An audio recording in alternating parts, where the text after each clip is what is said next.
देवगिरी बँकेचं अभिनंदन की असा पंतप्रधानांचा मानस असलेला विषय आत्मनिर्भर भारत आणि तो उद्योजकतेमधनं पुढे कसा नेता येईल या बँकेचा विचार आपण बँकेने केला। असं शिकत शिकत जेव्हा लक्षात आलं की अरे हे शिक्षण आपल्याला कुठे घेऊन जाणार आहे, तर कदाचित सातत्याने एक चाकोरीबद्ध आयुष्यात घेऊन जाणार आहे। मित्रांनो, त्यावेळेला माझा पगार होता 1650 रुपये। वाव आज आमच्या मित्रांचे पॉकेट मनी पण याच्यापेक्षा जास्त असतो। अगदी खरं। ज्याला फायनान्स मॅनेजमेंट चांगलं जमतं, ज्याला कॅश फ्लो आपण म्हणतो, प्रॉफिटेबिलिटी एक गोष्ट असते, कॅश फ्लो एक गोष्ट असते। बँकेच्या प्लॅटफॉर्मवर या दोन्ही गोष्टी खूप महत्त्वाच्या आहेत। हे ज्या उद्योजकाला कळलं तो उद्योजक खूप फास्ट प्रगती करतो असं माझा ठाम समज। आणि मला भीती वाटत होती की मी जर उद्योग चालू केला आणि लग्न केलं तर मला पोरगीच मिळणार नाही। पण ते सांगताना विनयशीलतेने नम्रतेने समोरच्याला पटवून देणं हा सुद्धा गुण प्रसादजींचा होता आहे।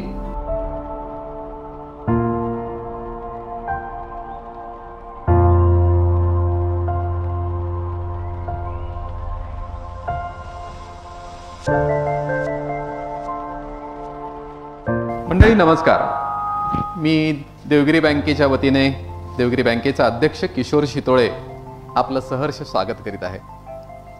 मंडळी, आपण बघतोय की मागचं वर्ष त्याच्याही आधीचं 2019 एकूणच जागतिक मंदीची लाट सुरू झालेली होती आणि ही लाट आलेली असतानाच आपल्यावर नवीन संकट आलं, ते कोरोनाचं। आणि मार्च 20 पासून कोरोनाच्या संकटाला आपण सगळेच तोंड देत सुरुवातीला घाबरून गेलो, पण हळूहळू त्याच्यासोबत जगायला पण शिकलो। आपल्या देशाचे माननीय पंतप्रधान नरेंद्रभाई मोदींनी या कोरोनाच्या काळामध्ये एकूणच या परिस्थितीला तोंड कसं द्यायचं यासाठीची एक खूप चांगली प्रणाली देशाच्या नागरिकांच्या पाठीशी उभं राहून जगाला आपल्याला चांगलं काय देता येईल आणि भारत यामध्ये सगळ्यात आघाडीवरचा कसा देश असू शकतो ही शिकवण पंतप्रधान मोदींनी दिली। सगळे उद्योग व्यवसाय बंद पडलेले, कुठेही दळणवळण नाही, कुठेही उत्पादकता नाही, शेतीवर फक्त हा देश या काळामध्ये जीडीपी काही जर तो टिकला असेल तर तो फक्त शेतीवर। आणि शेवटी मंडळी, देश चालवायचा असेल तर उद्योग व्यवसाय व्यापार चांगला चालावा लागतो।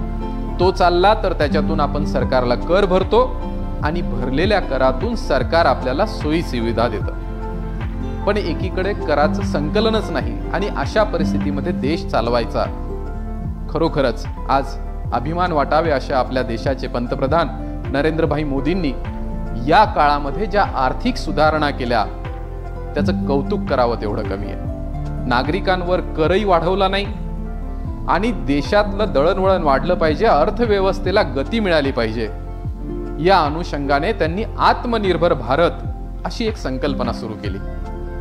या देशातल्या प्रत्येकाने काम केलं, प्रत्येकाने काही उत्पादकता वाढवली तर या देशाची अर्थव्यवस्था सुधरेल, जीडीपी वाढेल आणि देश प्रगतीपथावर जाईल। या संकल्पनेतून आत्ताचं जर आपण बजेट पाहिलं असेल तर त्यामुळे आपल्याला लक्षात येईल की हे आत्मनिर्भर भारत बनवण्यासाठी परदेशांवर दुसऱ्या देशांवर अवलंबून न राहता आपल्या देशात प्रत्येक वस्तू कशी बनेल यासाठी नरेंद्र मोदींनी एक ध्यास घेतला आणि देशभरामध्ये आत्मनिर्भर भारतची लाट सुरू केलेली आहे। हा आत्मनिर्भर भारत बनवताना कुशल मनुष्यबळही लागेल। मग हे कुशल मनुष्यबळ बनवायचं असेल तर त्यासाठी आत्ताच्या बजेटमध्ये खूप मोठी तरतूद हे कौशल्य विकासासाठी या देशाच्या पंतप्रधानांनी ठेवली आणि अशा प्रकाराने या अर्थव्यवस्थेला बूस्ट देण्यासाठी ज्या ज्या काही चांगल्या योजना करता येतील त्यांची एक मोठी आपण देणगी ज्याला म्हणता येईल अशी देशाला दिलेली आहे। काही जण त्या डिझेलच्या पेट्रोलच्या भाववाढीवर खरोखरच नाराज होतात, पण मंडळी आपल्या घरचं उदाहरण पहा की आपले वडील आहेत, त्यांना घर चालवायचंय, बाहेर जाता येत नाहीये, खर्च खाणारे हात तोंड तेवढीच आहेत, उत्पन्न होत नाहीये आणि त्यांना तर घर चालवायचं आहे. अशा वेळेला आपण काय करू? तर आपल्या सगळ्यांच्या गरजा कमी कशा करता येईल, वडिलांना मदत कशी करता येईल, हाच हेतू आपला सगळ्यांचा असेल की नाही? मग अशा काळामध्ये आपल्या देशाच्या अर्थव्यवस्था सुधारण्यासाठी, देशाला पुढे नेण्यासाठी कुठेतरी थोडीफार तडजोड करावी लागेल, पण ती अगदीच थोडीफार. उलट मी तर म्हणेन की आत्ताचं जर आपण जीएसटी चलनचं जे जीएसटीचं कर संकलन जे आहे ते जर पाहिलं तर 1,00,000 कोटींच्या वर झालेलं आहे. याचा दुसरा अर्थ काय की कोरोनाच्या नंतर बाजाराने जी उसळी घेतलेली आहे त्या उसळीमुळे देशाच्या अर्थव्यवस्था ही बूस्ट झालेली आहे आणि उद्योग व्यवसाय जोरात सुरू झालेले आहेत. आता खरं तर म्हणजे हे पुन्हा कोरोनाची दुसरी लाट येते की काय असं वाटायला लागलंय, पण आपण सगळेच आता कोरोनाशी लढायला शिकलोय. त्याच्यामुळे कोरोना येईलही आणि जाईलही, पण आपलं अर्थचक्र थांबता कामा नये. यासाठी आपण आत्मनिर्भर भारतामध्ये सगळ्यांनी आत्मनिर्भर होण्यासाठी झगडायचंय, उभं राहायचंय.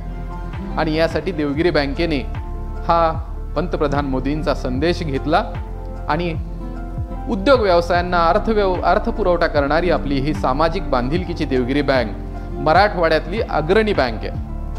अनेक छोट्या उद्योजकापासून तर मोठ्या उद्योगांपर्यंत अनेक कुटुंबांना उभं करण्याचं काम देवगिरी बँकेने गेली 31 वर्ष अविरतपणे केलेलं आहे. चांगली सेवा, पारदर्शक सेवा वाजवी दरात देणं हे या आपल्या देवगिरी बँकेचं वैशिष्ट्य आहे. आणि हे करत असताना अनेक सामाजिक उपक्रम देवगिरी बँक करत असते. आपण आमच्या वेबसाईटवर जर गेलात तर आपल्याला लक्षात येईल की देवगिरी बँक ही कायम समाजाला साठी काय काय करता येईल, समाजाच्या पाठीशी उभं कसं राहता येईल, या उदात्त हेतूने, सेवाभावाच्या हेतूने देवगिरी बँकेची वाटचाल ही अनेक वर्षांपासून राष्ट्रवादाच्या विचाराने सतत सुरू असते. आणि याच भावनेतून आम्ही मध्ये एक फुलंब्री सारख्या छोट्या गावामध्ये एक ऑनलाईन प्रशिक्षण मेळावा घेतला होता. उद्योजक बना युवकांसाठी. मी जलदूत म्हणून पाण्यामध्ये काम करतो आणि मला कायम अनेक युवा मित्र माझ्याशी जोडलेले असतात आणि ते विचारतात की दादा मला काहीतरी उद्योग करायचा, मी काय करू? आता खरं म्हणजे असा प्रश्न हा असा कुणी मी काय करू उद्योजक मला व्हायचंय तर अशांना उद्योजक व्हा असं सांगणंही योग्य नसतं. कारण ज्याचं काही ठरलंच नाही त्याला कुणी सांगितल्याने तो उद्योजक होतो असं नसतं. पण याच्यात पुढे जायला हवं. अशा वाट चुकलेल्या किंवा दिशा दिसत नसलेल्या युवकांसाठी देवगिरी बँकेने असा एक कार्यक्रम केला होता आणि त्या कार्यक्रमांमध्ये मला अभिमानाने सांगावंसं वाटेल की 85 युवक त्या ऑनलाईन प्रशिक्षणाला उपस्थित होते आणि त्याच्यामध्ये आम्ही उद्योजकता विकास कशी करता येईल, तुम्हाला स्वतःचा उद्योग कसा करता येईल हे आम्ही मांडलं होतं. आणि खरोखरच देवगिरी बँकेने ह्या कार्यक्रमाचं नियोजन केलं. 85 युवक तिथे आले आणि त्यापैकी 19 जणांनी स्वतःचे उद्योग उभारण्याचं पाऊल उचललं आणि देवगिरी बँकेकडून कर्ज घेऊन उद्योजक झालेले आहेत. तर मंडळी अशा प्रकाराने हा विषय झाल्यानंतर आमच्या लक्षात आलं की अरे यासाठी तर इतके मोठी आपली युवा इथे वाट पाहून आहेत. सगळ्यांना उद्योजक व्हायचंय, पण उद्योजक होण्यासाठी करायचं काय, कसं पाऊल उचलायचं, कोणता उद्योग करायचा, भांडवल कुठे मिळणार, जागा कुठे मिळणार, असे अनेक प्रश्न त्यांच्या समोर असतात आणि मग ते तिथेच थांबतात. पण हे थांबणं आणि त्यांना कुणी मार्गदर्शक नसणं हे काही योग्य नाही. हा विचार करून देवगिरी बँकेने ठरवलं की आपल्याच मातीत, आपल्याच या मराठवाड्याच्या भूमीत असे तयार झालेले उद्योजक आहेत का? कारण आपण कायम नावं ऐकतो, टाटा, बिर्ला, अदानी, अंबानी, आणि अशी नावं आपण ऐकली नाही मग त्यांच्यासारखं व्हायचं की म्हणतो अरे नाही नाही आपण नाही होऊ शकणार बुवा, आपला नाही, ही खूप मोठी लोक आहेत तेच उद्योग करू शकतात आणि आपण तिथेच आपला युवक हातपाय गळाठून जातो. पण ज्या वेळेला माझ्याच शेजारचा, माझ्याच गावातला, माझ्याच सारख्या परिस्थितीमध्ये जन्माला आलेला असा जर एखादा युवक आज यशाच्या शिखरावर गेलेला असेल तर त्या युवकाकडे पाहून मला नक्कीच वाटतं की तो करू शकतो तर मी का नाही, त्याला जमलं तर मला का नाही जमणार. आणि याच भावनेतून आज आम्ही अशा उद्योजकांना आपल्या भेटीला आणण्यासाठीची ही मालिका सुरू केलेली आहे. उद्योजक आपल्या भेटीला.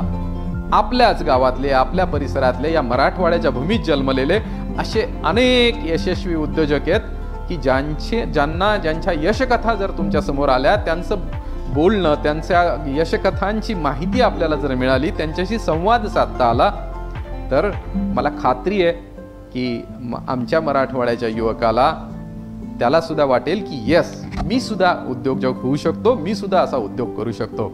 आणि म्हणून मित्रांनो, आज देवगिरी बँकेच्या वतीने आम्ही ही आत्मनिर्भर भारत या मालिकेतील ही पहिली शृंखला, पहिली कडी आज आम्ही सुरू करत आहोत. आणि त्यात आपल्या भेटीला असा एक यशस्वी उद्योजक घेऊन आलेलो आहोत आपल्या मराठवाड्याच्या भूमीतला, संजय ग्रुपचे श्री प्रसाद कोकिळ. एकदा जोरदार टाळ्या प्रसाद कोकिळांसाठी आपण करूयात. प्रसाद कोकिळ हे या मराठवाड्याच्या बीड जिल्ह्याच्या एका छोट्याशा गावात जन्माला आलेले प्रसाद कोकिळ इलेक्ट्रिकल इंजिनियर झाले, नोकऱ्या केल्या, औरंगाबादमध्ये आले आणि स्वतःचं स्वप्न पाहून, उद्योजक होण्याचं स्वप्न ठेवून त्यांनी जी वाटचाल केली आणि आज 150 कोटींचा टर्नओव्हर, 750 कर्मचारी, 9 कारखाने, औरंगाबाद, रांजणगाव, नोएडा, पंतनगर अशा ठिकाणी एक मोठा वटवृक्ष उद्योगांचा प्रसादजी कोकिळांनी उभारलेला आहे. आपण हा उद्योजक अपघाताने घडलाय का, योगायोगाने झालाय का? मित्रांनो, अजिबात नाही. ठरवून ज्याला म्हणता येईल की लिहिलं, त्यांनी काही लिहिलं आणि तसं आयुष्यातल्या प्रत्येक पदोपदी त्यांनी ते घडवून आणलं. असा घडवून आणणारा हा अवलिया उद्योजक आज आपल्या भेटीला आलेला आहे. आणि मी त्यांना विनंती करतो की त्यांनी व्यासपीठावर यावं.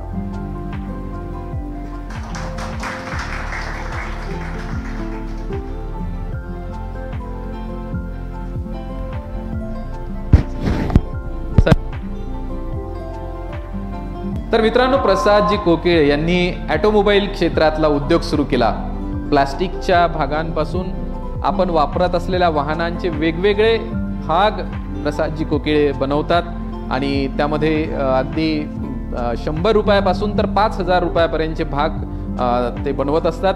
आणि त्यांच्या या 9 कारखान्यांच्या उद्योगाला अनेक मोठमोठे पुरस्कार, मग त्याच्यामध्ये इंडुरन्स, वेरॉक, बजाजचे वेगवेगळे पार्ट्स असतील, अशा अनेक कंपन्यांना, NRB बेरिंग्ज असेल, सुब्रॉस असेल, लियर कॉर्पोरेशन असेल, अशा मोठ्या कॉर्पोरेट जगताला या कारखान्यांमधून वेगवेगळ्या पार्ट्सचा पुरवठा त्यांच्याकडून केला जातो. खूप मोठे अवॉर्ड्स, पुरस्कार त्यांना राज्य सरकार, केंद्र सरकार आणि या मोठमोठ्या कंपन्यांचे मिळालेले आहेत. 0 डिफेक्ट प्रॉडक्ट ज्याला म्हणता येईल, अशासाठी सुद्धा त्यांनी संशोधनाचे पण पुरस्कार प्रसादजींच्या या ग्रुपला मिळालेले आहेत. प्रसादजी कोकिळ आणि त्यांचे पार्ट खूप मोठं हे उद्योग क्षेत्र आहे. ते CMI, आपली चेंबर ऑफ मराठी या उद्योगपतींची मोठी संघटना आहे, तिचे पण ते माझे अध्यक्ष राहिलेले आहेत. त्याच CMIच्या अंदर एक मॅजिक नावाचा एक प्रोजेक्ट चालतो, त्याचे ते संचालक आहेत. आता शहरातली सुप्रसिद्ध संस्था सरस्वती भुवन, तिचे ते ट्रस्टी आहेत. खाम नदी, शहरातून वाहणारी खाम नदीच्या पुनरुज्जीवनाचा जो प्रकल्प आहे, त्याच्याही त्या समितीवर ते आहेत. आणि मी त्यांचं अभिनंदन करतो की कालच त्यांची CII, confederation of Indian industries याच्या मराठवाडा झोनचे व्हाईस चेअरमन म्हणून त्यांची आत्ता निवड झालेली आहे. आपण त्यांचं स्वागत करूया. प्रसादजी, आज आपण ऑनलाईन सगळ्यांना भेटतोय. काही मोजके युवक विद्यापीठ, इंजिनिअरिंग कॉलेज, SB कॉलेज अशा अनेक ठिकाणाहून काही मोजकेच 20 जण युवक इथे उपस्थित आहेत. आणि आज देवगिरी बँकेच्या वतीने मी आपलं स्वागत करून आज आपली यशकथा या आमच्या युवकांना कळावी म्हणून ह्या कार्यक्रमाचं आयोजन केलेलं आहे. प्रसादजी, आपण बीड सारख्या छोट्याशा म्हणजे मागास ज्याला आपण एका अर्थाने म्हणायचो, अशा जिल्ह्यातल्या विडा गावासारख्या छोट्या गावातून आपण आलात. त्यानंतर कुंभार पिंपळगाव, तिथल्या सरस्वती भुवन शाळेमध्ये आपण शिकलात आणि आज योग पहा की ज्या शाळेमध्ये पहिली शिक्षण झालं, आज त्याच सरस्वती भुवनचे आपण ट्रस्टी पण आहात. तर हा खूपच छान योग आहे. पण आपण हा उद्योजक व्हावा हे आपण कसं ठरवलं? का वाटलं आपल्याला की एक छान नोकरी करता आली असती? आपण BE इलेक्ट्रिकल झालेला आहात, आणि आपण खूप चांगल्या पगाराची नोकरी करू शकला असतात, पण आपण का बरं उद्योजक झालात? सगळ्या मित्रांना पहिले तर नमस्कार. देवगिरी बँकेचं अभिनंदन की असा पंतप्रधानांचा मानस असलेला विषय आत्मनिर्भर भारत आणि तो उद्योजकतेमधनं पुढे कसा नेता येईल या बँकेचा विचार आपण बँकेने केला आणि आपण त्याला लीड घेतला. आणि मला अगेन मी खूप फर्स्ट गोष्टीमध्ये असतो, तर या कडीचाही या शृंखलेचाही पहिली कडी माझी असली, त्याबद्दल मी खूप आभारी आहे.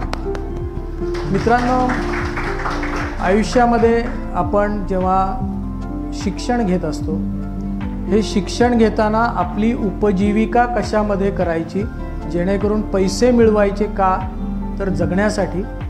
आणि जगायचं कसं ते आपण ठरवता बऱ्याच वेळेला आपण आपल्या शिक्षण पद्धतीच्या कचाट्यात सापडतो आणि आपण नोकरीकडे वळतो.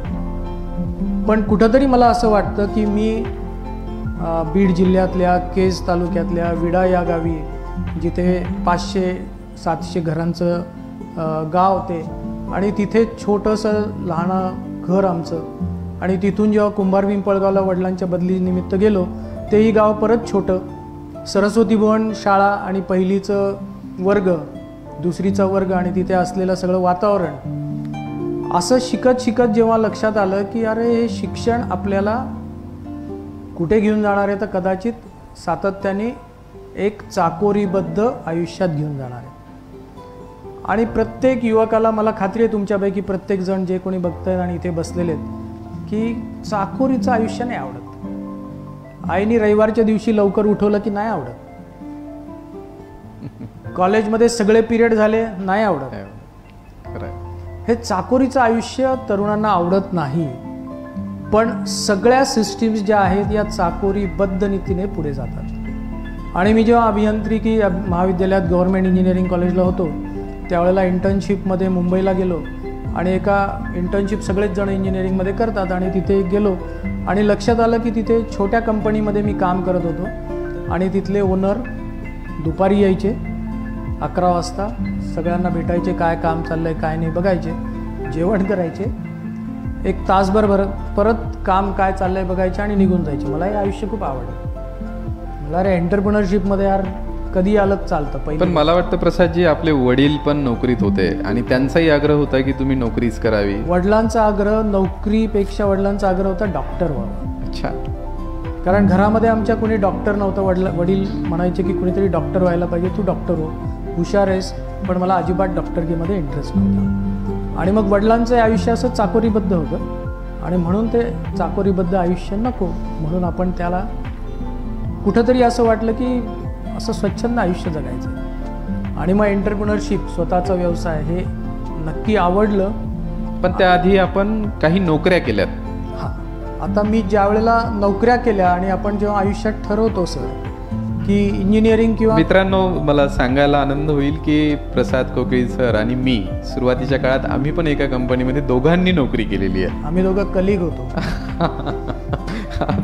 आणि आज मला खूप अभिमान आहे की माझे मित्र आज एवढ्या मोठ्या उद्योग वटवृक्षाच्याच पायोनियर आहेत. हां, तर त्या नोकऱ्याही आपण खूप कमी पगारावर आणि मला वाटतं सतत बदलत होतात. त्याचं कारण काय? तर मला उद्योग करायचा होता, उद्योजकच बनायचं होतं. आणि कॅम्पस इंटरव्ह्यूमध्ये सगळ्यांना टेम्पटेशन असतं मोठ्या कंपनीचं, मलाही होतं. मी गरवारे कंपनीमध्ये सिलेक्ट झालो, आणि गरवारे त्यावेळेसची 1987ची बेस्ट कंपनी इन औरंगाबाद होती. करिअर चांगलं होतं म्हणून तिथे नोकरी मिळाली. पण थोड्याच वेळात लक्षात आलं, म्हणजे साधारण 1.5 वर्षात, की हा रस्ता आपला नाही, हे काही आपल्याला जमणारा झेपणारं नाही आहे. आणि आपल्याला उद्योजक व्हायचं असेल तर अशा कंपन्यांमधनं काम करून फायदा होणार नाही. अच्छा. आणि मग आपण जिथे एकत्र होतो अशा कंपनीमध्ये, जेव्हा त्यांचा छोटा व्यवसाय होता, त्यांनाही असे गरजू लोक पाहिजे होते आपल्यासारखे. आपण तिथे गेलो आणि तिथे शिकलो की उद्योग कसा उभा करायचा असतो. आणि मला वाटतं पहिली नोकरी आपण गरवारेमध्ये केली. पहिले गरवारे, मग बेमको स्लीपर्स. त्यावेळेचा पगार आपला होता. आता सगळे हसतील सर, आता पगार. सर, ह्या युवकांना कळलं पाहिजे की रक्कम काय असते आणि ती किती असताना माणूस आज 150 कोटीचा टर्नओव्हर कसा करू शकतो. मित्रांनो, त्यावेळेला माझा पगार होता 1650 रुपये. वाव. आज आमच्या मित्रांचे पॉकेट मनी पण याच्यापेक्षा जास्त असतो. अगदी खरं आहे. तर त्याच्यामुळे तो तिथून सुरुवात झालेली होती आणि मुख्य उद्देश जेव्हा आपण एकत्र काम केलं त्यावेळेला मी या पगारापेक्षा कमी पगारावर नोकरी सुरू केली होती, कारण मला तिथे शिकायचं होतं. आणि औरंगाबादला घर असताना औरंगाबादचं घर सोडून बाहेर गेलो होतो कारण शिकायला मिळेल. म्हणजे नोकरी करण्यामध्ये उद्देश तुमचा उद्योजकचा त्याचा ठरलेला होता. आणि त्या उद्योग करण्यासाठी कोणत्या कंपनीत नोकरी केली पाहिजे त्याचा पगार हा मायने न ठेवता अनुभवासाठी आपण शिकत होतो, अनुभवासाठी आणि शिक्षणासाठी शिकत होतो. वा. आणि त्याच्यानंतर मला वाटतं ती नोकरी सोडल्यावर परत दुसरी आपण मग आता मी उद्योग कसा उभा करायचा हे साधारण लक्षात आलं, काय काय लागतं. पण उद्योगामध्ये मित्रांनो फायनान्स मॅनेजमेंट ही खूप मोठी गोष्ट आहे. ज्याला फायनान्स मॅनेजमेंट चांगलं जमतं, ज्याला कॅश फ्लो आपण म्हणतो, प्रॉफिटेबिलिटी एक गोष्ट असते, कॅश फ्लो एक गोष्ट असते. बँकेच्या प्लॅटफॉर्मवर या दोन्ही गोष्टी खूप महत्त्वाच्या आहेत. हे ज्या उद्योजकाला कळलं तो उद्योजक खूप फास्ट प्रगती करतो असा माझा ठाम समज आणि तेव्हाही होता. म्हणून मी तिथून नाद ग्रुपमध्ये गेलो. मारवाडी कंपनीमध्ये जितकं तुम्हाला फायनान्शियल मॅनेजमेंट चांगलं कळतं, आजही माझा ठाम समज आहे की तेवढं दुसऱ्या उद्योगात नॉर्मली कळत नाही. बरोबर. त्याच्यामुळे तिथून मग मी नाद ग्रुपमध्ये गेलो आणि मग मित्राबरोबर बडवे इंजिनिअरिंगमध्ये काही काळ त्याच्याबरोबर काम करत करत उद्योग सुरू केला आणि ऑटो पार्ट्समध्ये जायचं हे पक्क ठरवलं. आणि लक्षात घ्यायला मुख्य की त्यावेळेला तुमचा दिशा काय आहे. प्लास्टिकमध्ये का सुरू केलं असेल तर त्यावेळेला मेटल टू प्लास्टिक कन्व्हर्जन खूप जोरात चालू होतं, म्हणून प्लास्टिक उद्योग उभारायचं पक्क केलं आणि सुरुवात केली. म्हणजे अतिशय नियोजनबद्ध ज्याला म्हणता येईल की एक नोकरी 1500 रुपये पगार, तिच्यात एक अनुभव घेतला, मग दुसरा उद्योग, त्याच्यातला कोणता अनुभव घ्यायचा तशी कंपनी निवडली. म्हणजे एखादा यशस्वी किंवा एखादा हुशार इंजिनियर हा चांगला फायनान्स मॅनेजमेंट नाही करू शकत, किंवा एखादा चांगला फायनान्शियल मॅनेजर हा प्रोडक्शन नाही करू शकत. पण उद्योजकाला असं एक्सपर्ट एका विषयात राहून चालणार नाही, तर त्यांनी सगळ्या भूमिका शिकून घेतल्या पाहिजेत. आणि ते शिकण्यासाठीची जी उमेदवारी करावी लागते ती अगदी योग्य वेळी तुम्ही ठरवून केलेली आहे. मला वाटतं आपण इंजिनिअरिंग तुम्ही केलं आणि इंजिनिअरिंगच्या शेवटच्या वर्षाला असताना तुम्ही काहीतरी खिशामध्ये एक चिठ्ठी लिहून ठेवली होती. आणि ती चिठ्ठी मी वहिनींशी बोलत होतो आणि त्याही सांगतात की त्या चिठ्ठीत जे लिहिलं होतं तर ते तुमच्या आयुष्यात पुढे 5, 10, 15 वर्षात तसंच घडलं. अशी काय जादू तुम्हाला येते आणि काय तुम्ही लिहिलेलं होतं? मित्र असल्याचा लक्षात आलं. सगळ्या गोष्टी माहीत असतात. मित्रांनो, आपण शिक्षण घेताना बऱ्याच वेळेला ॲम्बिग्युटी असते, मी काय करणार आहे माहीत नाही. आणि आजचे तरुण, पर्टिक्युलरली मी खूप तरुणांबरोबर इंटरॅक्ट करतो कॉलेजच्या, आणि खूप असं क्लाउडी याच्यात असतात. मी UPSC करणार का माहीत नाही, MPSC करणार का तेही माहीत नाही, नोकरी करणार का तेही माहीत नाही, उद्योग हा विषय तर अडगळीत पडलेला असतो. पण त्यावेळेला मी खिशामध्ये लिहून ठेवलं होतं माझ्या की ते जे अनुभव होता मुंबईचा, त्या अनुभवावरनं मी खिशात लिहून ठेवलं होतं की मी 87 साली पासआउट होणार होतो इंजिनिअरिंग. 10 वर्षाच्या आत माझा स्वतःचा व्यवसाय असेल. क्या बात. मी आणि भले माझ्याबरोबर एकच माणूस असेल, पण आम्ही दोघे मिळून स्वतःचा व्यवसाय करू. त्याच्यानंतर मी नोकरी करणार नाही. फर्स्ट एम ते. दुसरा एम होता, प्रत्येकाला माहिती आहे की मला गाडी पाहिजे असते आणि प्रत्येकाला तरुण वयामध्ये गाडीचं अट्रॅक्शन असतं, मलाही होतं. मी असं ठरवलं होतं की 10 वर्षात मी उद्योग उभा करेन, 12 वर्षामध्ये मी स्वतःची लक्झरी गाडी घेईन आणि 15 वर्षामध्ये मी स्वकष्टार्जित बंगला बांधेन, वडिलोपार्जित नाही. आणि तसं घडलं? तसं घडलं. 87 साली मी पासआउट झालो. 97 साली मी माझ्या उद्योगाची पायाभरणी केली. 99 साली मी ॲक्सेंट नावाची तेव्हाची गाडी होती ती केली आणि 2003 म्हणजे 15 वर्षामध्ये मी माझा बंगला बांधला. 2003 नोव्हेंबरमध्ये मी त्या बंगल्यात राहायला गेलो आणि ती चिठ्ठी त्यावेळेला फाडून टाकली. सगळं झालं. जोरदार टाळ्या. मित्रांनो, मी सुरुवातीलाच म्हणालो होतो की हा उद्योजक हा योगायोगाने किंवा अपघाताने किंवा नशिबाने घडलेला नाहीये. जे घडायचं होतं, जे करायचं होतं ते विद्यार्थी दशेत लिहिलं आणि तसं घडवलं. आणि आपण अनेक वेळा व्याख्यान ऐकतो की स्वप्न बघा, स्वप्न बघा, स्वप्न वहीवर लिहून काढा.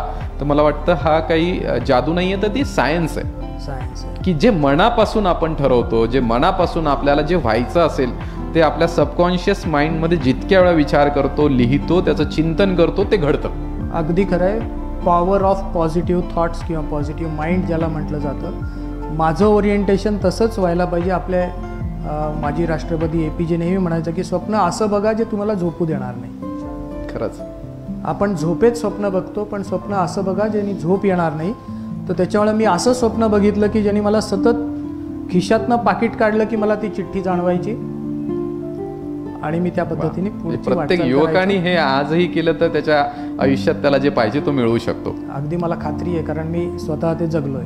क्या बात आहे. वा.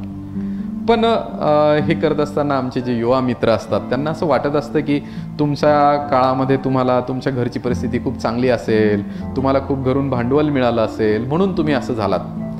तर खरंच उद्योजक व्हायला ही घरची परिस्थिती असली तरच आम्ही होऊ शकतो का हो प्रसादजी? मला असं वाटतं ना, मनामध्ये उद्योजकता आली पाहिजे. तुम्हाला बाकी काही लागत नाही, पण घरामधून भांडवल तुम्हाला लागतं. कुठलं भांडवल लागतं हे खूप महत्त्वाचं आहे. मोराल खूप मोठं भांडवल आहे आणि मोराल तुमच्या घरातनं तुम्हाला लागतं. पैसा आहे भांडवल म्हणून तुम्ही जर बघत असाल तर पैसा घरातनं नाही लागत. तो तुम्हाला कुठूनही कसा अवेलेबल करायचा याच्या खूप योजना आताही आहेत. तेव्हा कमी होते, आता जास्त आहे. पण घरातून लागतं ते मोराल, हे खूप लागतं. कारण तुम्ही जेव्हा उद्योजक होत असता, घडत असता, त्यावेळेला तुमचं कुटुंब तुमच्यासोबत नक्की पाहिजे. तुमचे आईवडील असेल, बायको असेल, बायको, पोरं, जे काही तुमच्या घरचे लोक आहेत, भाऊ बहीण, हे तुमच्याबरोबर नक्की पाहिजेत. फिजिकली नसले तरी मॉरली तुमच्यासोबत ते उद्योजकामध्ये पाहिजेत. दॅट इज द बिगेस्ट भांडवल यू नीड टू नो. खरं आहे, अगदी खरं आहे. पण तुम्ही ज्या वेळेला जसं वडील सरकारी नोकरीत होते आणि मला माहीत आहे की तुम्ही ठरवलं होतं की उद्योग करताना घरून काही भांडवल घ्यायचं नाही. अगदी खरं. आणि मग अशा परिस्थितीमध्ये तुम्ही आज 150 कोटींवर पोहोचलेला आहात. त्यावेळेला खरंच तुम्हाला जागा मिळाली होती का? तुम्हाला भांडवल खूप मोठ्या ऑर्डर मिळालेल्या होत्या का? की तुम्हाला कोणी घरी येऊन असं की नाही ही मला पाहिजे आणि हे तू बनव, अशी खरंच त्यावेळेला परिस्थिती होती का तुमच्या बाबतीत? अशी परिस्थिती कोणाच्याच बाबतीत कधीच नसते. तुम्ही जेव्हा ठरवता की तुम्हाला काही करायचं आहे तेव्हा तुम्ही पहिले तर एकटे असता आणि त्या एकटेपणामध्ये तुम्हाला जी एनर्जी मिळते, बऱ्याच वेळेला आपण असं समजतो की एकटेपणामध्ये मी एकटा पडलो आहे, पण मला असं खात्रीने असतं की एकटेपणामध्ये खूप मोठी एनर्जी असते. कारण तुमचं माइंड कुठल्याही गोष्टीने डिस्ट्रॅक्ट होत नाही. आणि ज्यावेळेला असं असतं त्यावेळेला मी नोकरी नाथमधली सोडली आणि गेलो. माझ्या हातामध्ये 1 रुपयाचाही धंदा नव्हता. आणि त्यावेळेला मी काही माझ्या मित्रांकडे, म्हणजे मी आवर्जून उल्लेख करेल आपले औरंगाबादचेच उमेश दाशरथी सर, तर यांच्याकडे गेलो. म्हटलं मला काय छोटं मोठं असेल, मला प्लास्टिकमध्ये काम करायचं आहे आणि मला छोटं मोठं काम द्या. आणि त्यांनी मला एक छोटी नायलॉन पुली नावाचा एक रिक्षाचा पार्ट असतो तो दिला. 1 रुपये 75 पैसे त्याची किंमत होती. आधी 1 रुपये 25 पैसे होती, मग 75 पैसे झाली. आणि 1.25 रुपयाच्या पहिल्या कॉम्पोनंटपासून मी सुरुवात केली. म्हणजे रुचा ग्रुपचे उमेश दाशरथी सर, आज त्यांचा खूप मोठा वटवृक्ष आहे, मोठा उद्योग आहे. आणि त्यांच्या त्या 1 रुपयाच्या त्या प्रॉडक्टपासून तुम्ही सुरुवात केली. पण नोकरी करत होतात आणि त्यावेळेला तुम्ही उद्योगही करत होतात. आणि मला माहित आहे की ते उद्योग तो सुरू करत असताना त्या कामगारांचा पगार द्यायला तुमच्याकडे पैसे नसायचे. आणि मित्रांनो, आश्चर्य वाटेल की त्या कामगारांचा पगार देण्यासाठी पार्ट टाइम प्रसाद कोकीळ दुसरी नोकरी करत होते. म्हणजे जो नोकरी करून पगार येत होता त्या पगारावर कामगारांचा आपण पगार करत होतात.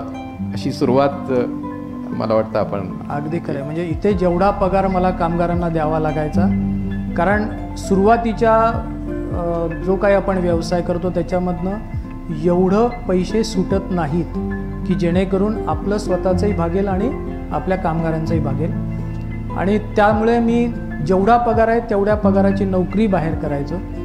आणि ते या 8 तासाच्या व्यतिरिक्त त्याच्यामधनं मला जो पगार मिळायचा, मला तिकडे पगार झाला की इकडे येऊन माझ्या कामगारांचा पगार करायचो. म्हणजे घरी येताना परत बेरीज वजा 0. आश्चर्य. म्हणजे आपल्याला वाटत असतं की उद्योग आपण केला की आपल्याला सुरुवातीला गाडी, आपलं छान केबिन, छान ऑफिस आणि हे सगळं, पण आज प्रसादजींनी ते कमवलं. त्याच्या आधीही या स्टेजेसमधून सगळ्यांनाच जावं लागतं आणि ती ज्यावेळेस आपण स्वीकारतो त्यावेळेला यशाचं शिखर जे ठरलेलं असतं ते गाठताच येतं, याच्यामध्ये काही शंका नाही.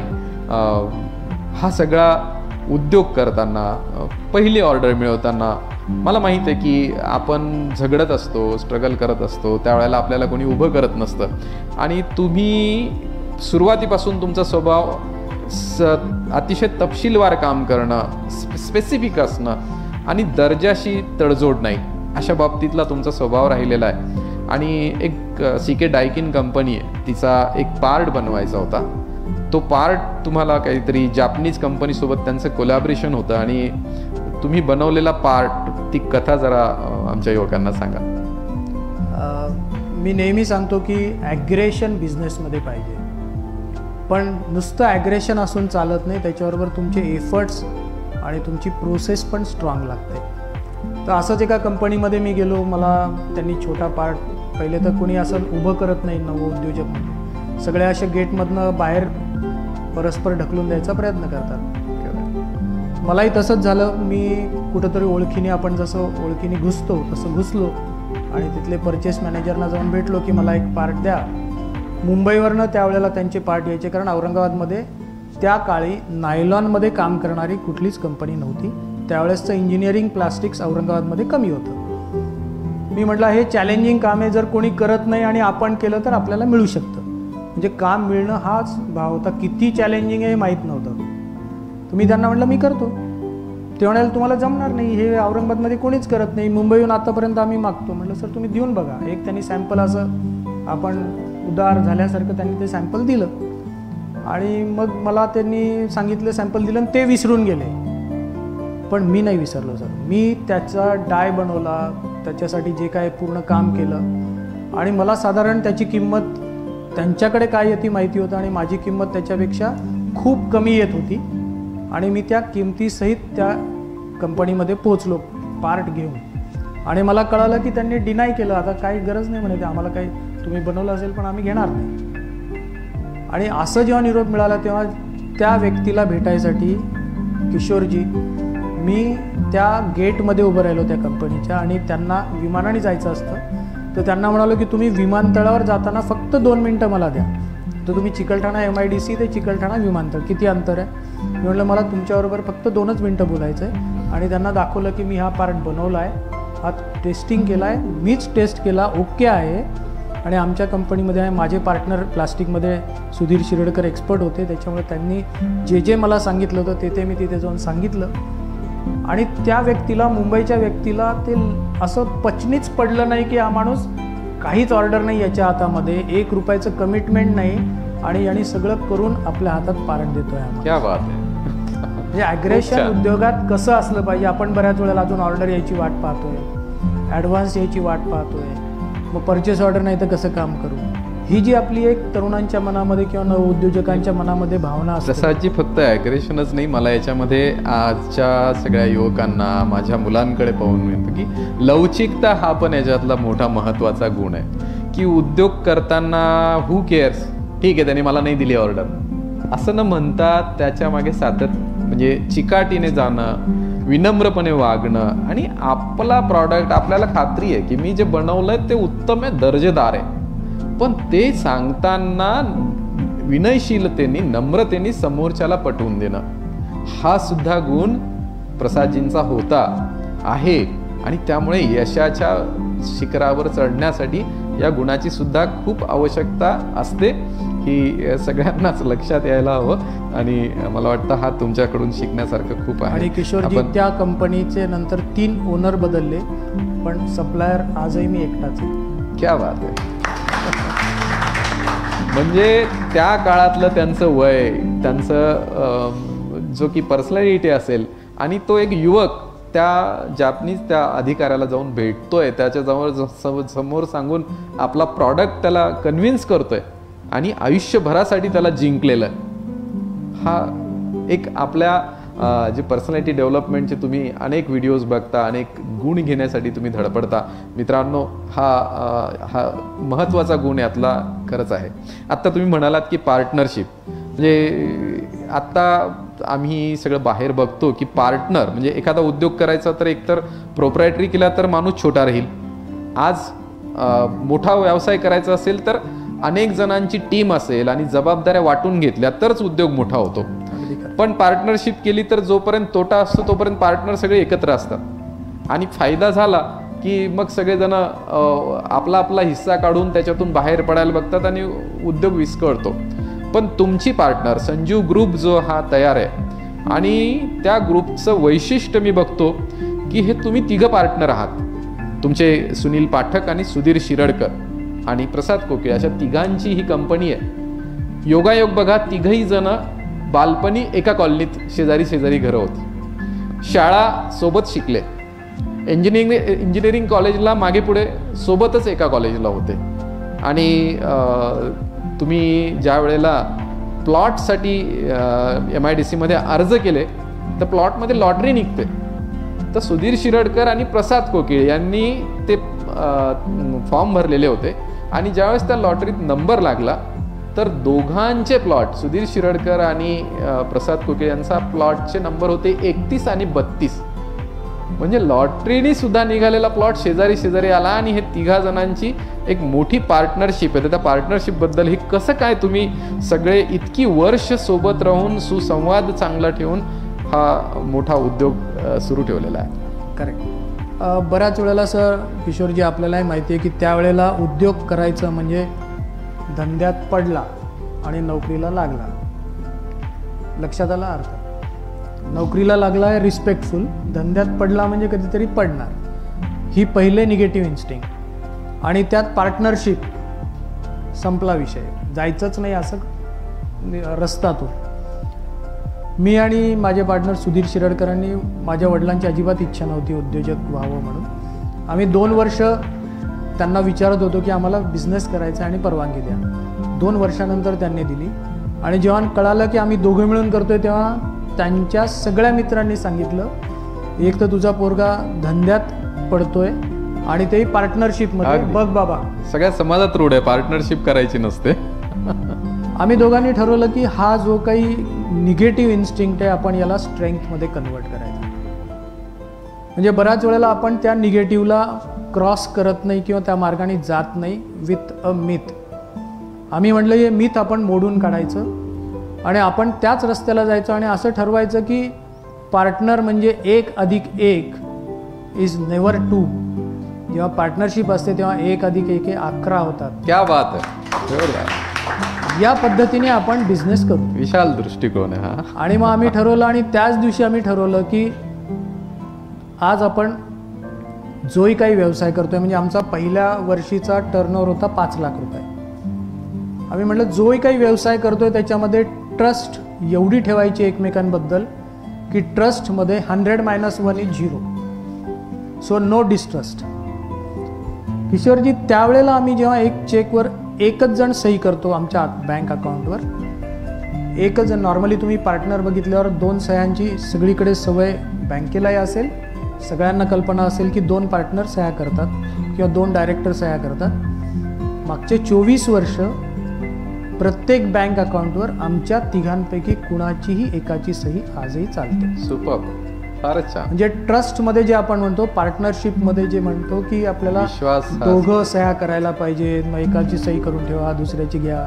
आम्ही आजही एक जण सिग्नेचर करतो. एवढी ट्रस्ट लेवल मेंटेन केली. खूपच उदाहरण घेण्यासारखं आहे सगळ्यांनी. त्याच्यामुळे मग प्रसादजी, तुम्ही 3 जण असता तर मग 3 जणांमध्ये एक जण प्रोडक्शनच बघतोय, एक सेल्स बघतोय, एक बाहेर फिरतोय, तर मग तुमच्यामध्ये असे काही वाद होत नाहीत की नाही तुला फार छान आहे, तुझं सोपं आहे, माझं अवघड आहे असं?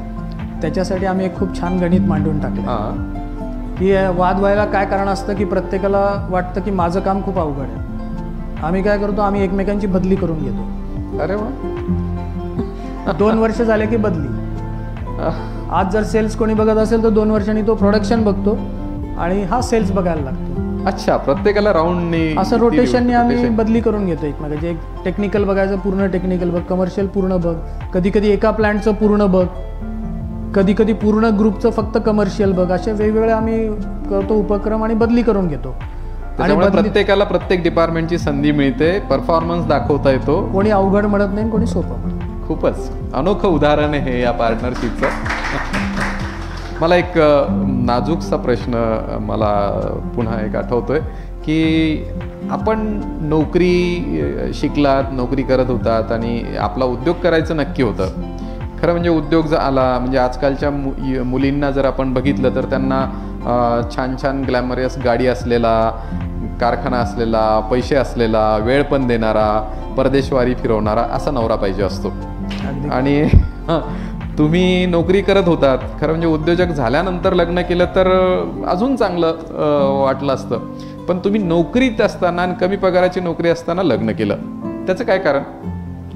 सर, त्यावेळेला स्टार्टअप ग्लॅमर नव्हतं आणि मला भीती वाटत होती की मी जर उद्योग चालू केला आणि लग्न केलं तर मला पोरगीच मिळणार नाही. कारण त्या काळी असं होतं की जो उद्योजक असेल किंवा जो कोणी काम करत असेल त्याच्या हाताखाली सर्व्हिस करणाऱ्याला बायको पटकन मिळायची, पण जो उद्योग करतो त्याच्यासाठी 10 प्रश्न विचारायचे. हा मित्रांनो, किती ॲश्युअर्ड इन्कम नाही त्याच्यामुळे. म्हणून मी पहिले लग्न वगैरे करून घेतलं 2-4 वर्ष छान. म्हणजे उद्योजक म्हणून लग्न होणार नाही याची भीती असं त्यावेळेचा काळ होता. मला वाटतं युवक मित्रांमध्ये पण काही जणांना प्रश्न विचारायचे आहेत, हात वर करतात. कुणी एक जण विचारू शकता. हॅलो सर, आशिष एक स्टार्टअप करतोय, तर मला असा प्रश्न होता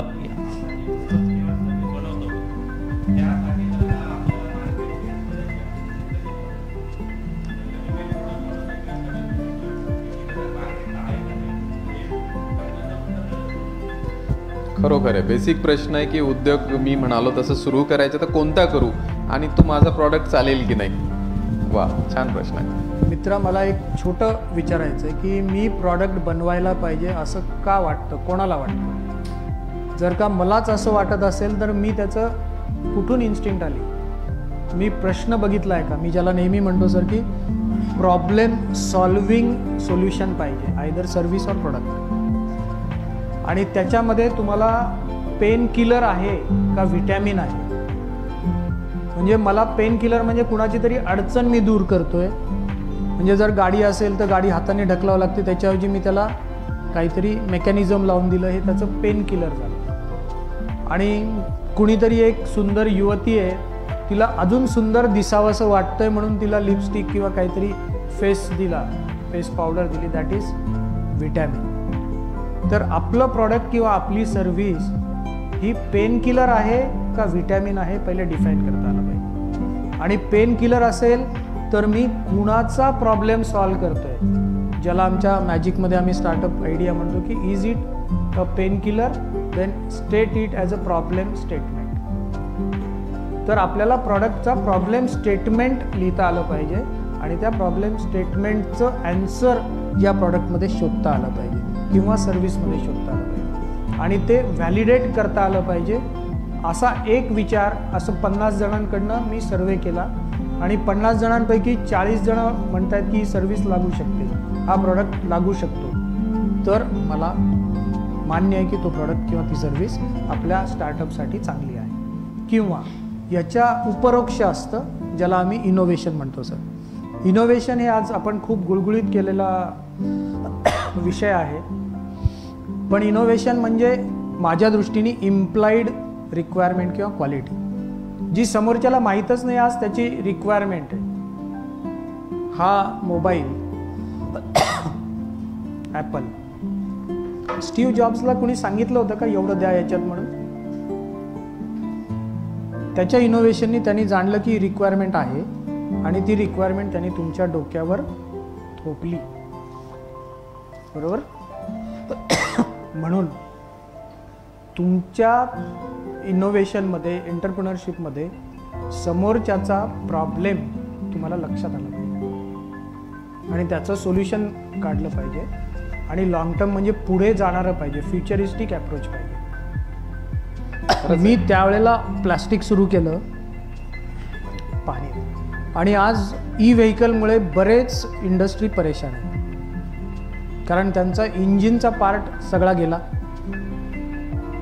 मेटल पार्ट सगळे गेले, पण मी जे बनवतो प्लास्टिकमधलं तो एकही पार्ट डिलीट नाही. म्हणजे इतक्या फ्युचरिस्टिक ॲप्रोचनी आपण जर का गेलो तर आपल्या धंद्याला किंवा बिझनेसला मरण नसतं, ते जवळजवळ फॉरेवर चालणारं असतं. पण आपल्याला सातत्याने त्याच्यात बदल घडवता आले पाहिजेत. हट्ट करता कामा नये की मी आज हा प्रॉडक्ट बनवतो ना आयुष्यभर असाच बनवणार आणि हाच बनवणार, त्याच्यात बदल घडवता आले पाहिजे. मिळालं उत्तर मित्र? मित्रांनो, आपण बघतोय की उद्योग उभारायचा असेल तर खरोखरच सगळीच फेवरेबल पोझिशन असते, कंडिशन असते असं नाही आहे. पण अशा याच्यातच खरा उद्योजक घडतो आणि अडचणी आहेत म्हणून मागे पळून जायचं, मैदान सोडून जायचं असं करायचं नसतं. प्रसादजींचे आपण सगळी यशकथा ऐकतोय. प्रसादजी, आत्ता आपण कोणकोणते प्रॉडक्ट बनवताय आणि आपले कोण ग्राहक आहेत? आता आपण जवळजवळ जर का छोट्यापासून मोठ्यापर्यंत बघितलं तर आपल्या 500 कॉम्पोनंट आपण बनवतो आपल्या फॅक्टरीमध्ये. मेजरली याच्यामध्ये 2 व्हीलर, 3 व्हीलर, 4 व्हीलरसाठी लागणारे पार्ट्स, ज्याला आपण अंडरलाईन, म्हणजे तुम्ही मोटरसायकलचे बजाजच्या जर सीट बेस बघितले तर सीट ज्याच्यावर तुम्ही बजाजच्या मोटरसायकलवर बसणार तर त्याचे बेस जे आहेत ते साधारण 80% बेस हे आमच्या फॅक्टरीतनं जातात.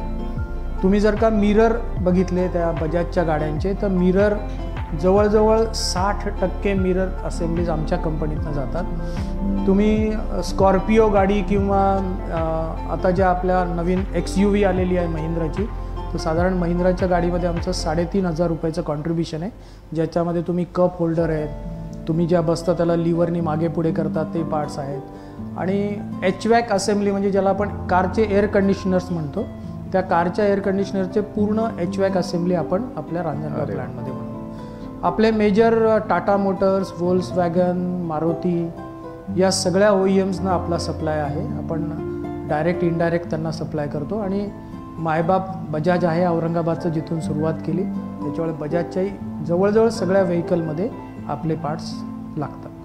मित्रांनो, देवगिरी बँक अशा उद्योजकाला तुम्हाला मुद्दाम घेऊन आलेली की बीड सारख्या जिल्ह्यातल्या विडा गावातून जिथे जन्म झाला अशा या उद्योजकाने आज 150 कोटींचा हे शिखर गाठलेलं आहे.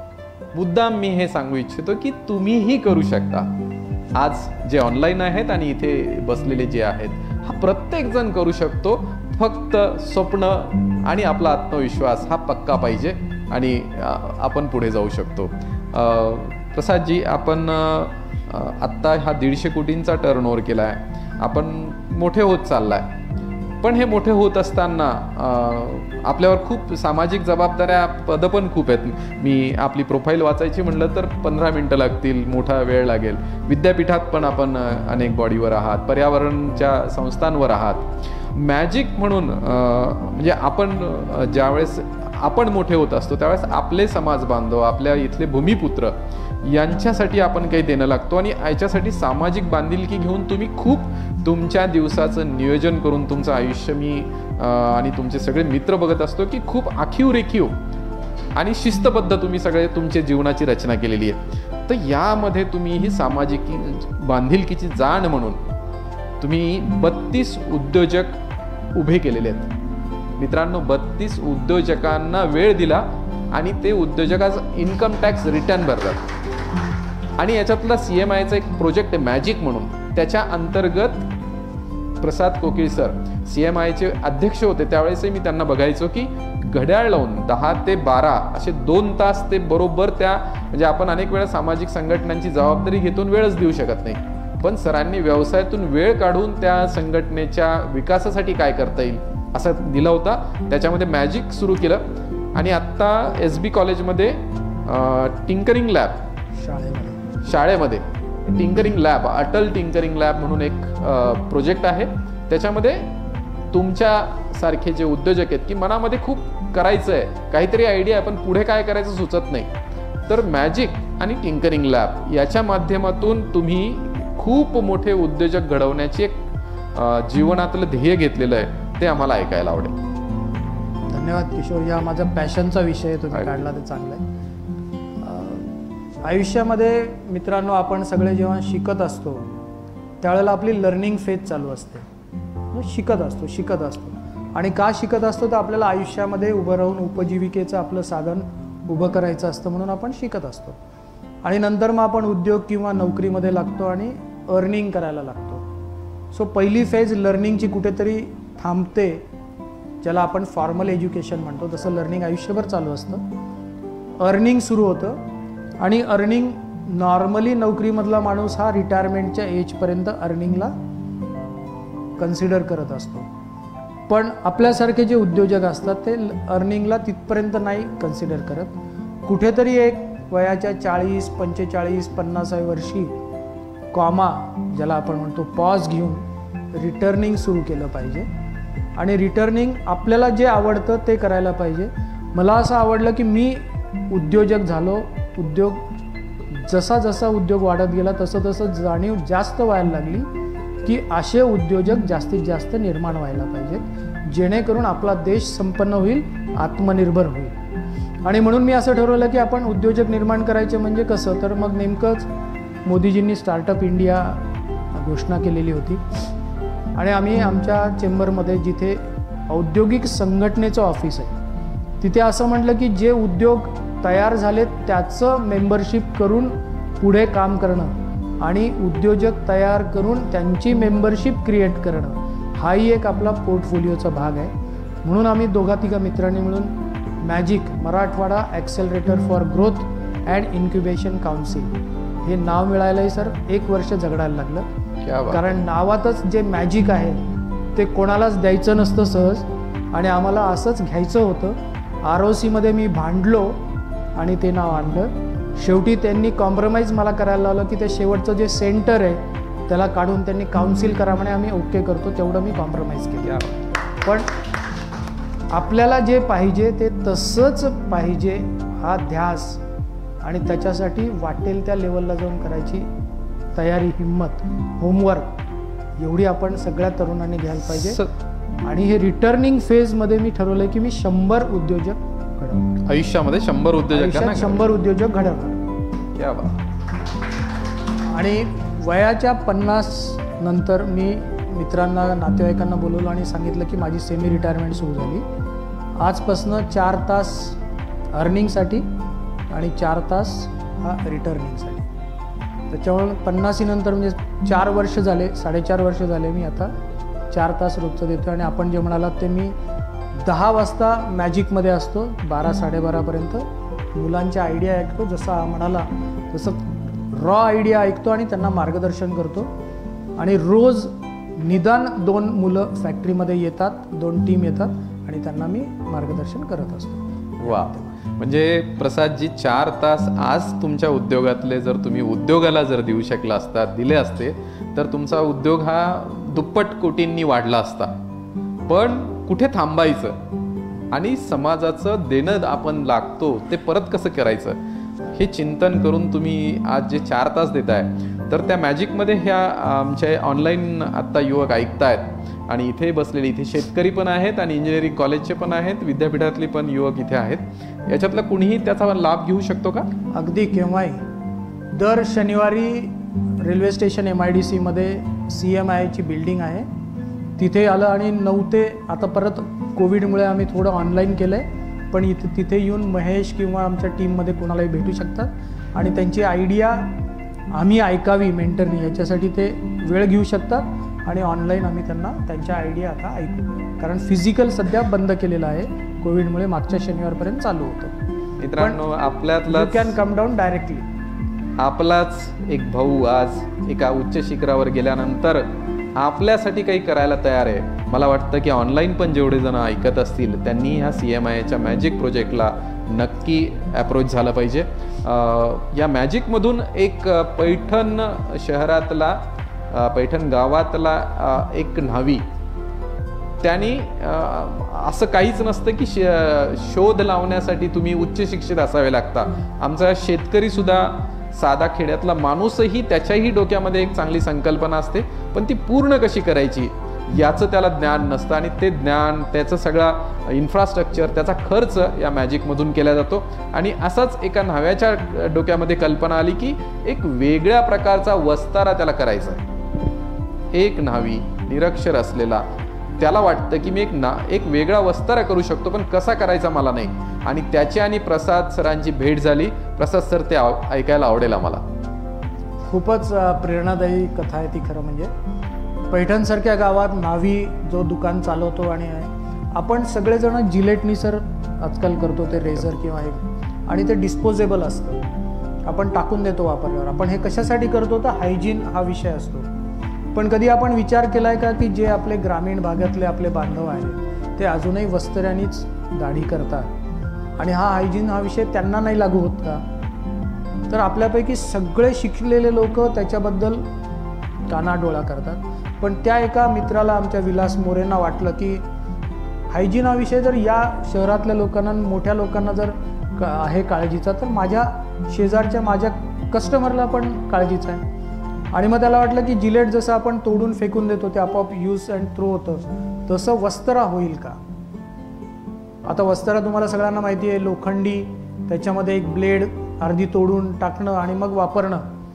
त्याला वाटलं की हे सगळं आम्हाला करता आलं पाहिजे आणि तो आमच्याकडे आला CMIमध्ये. आम्ही त्याला पूर्ण सहकार्य केलं.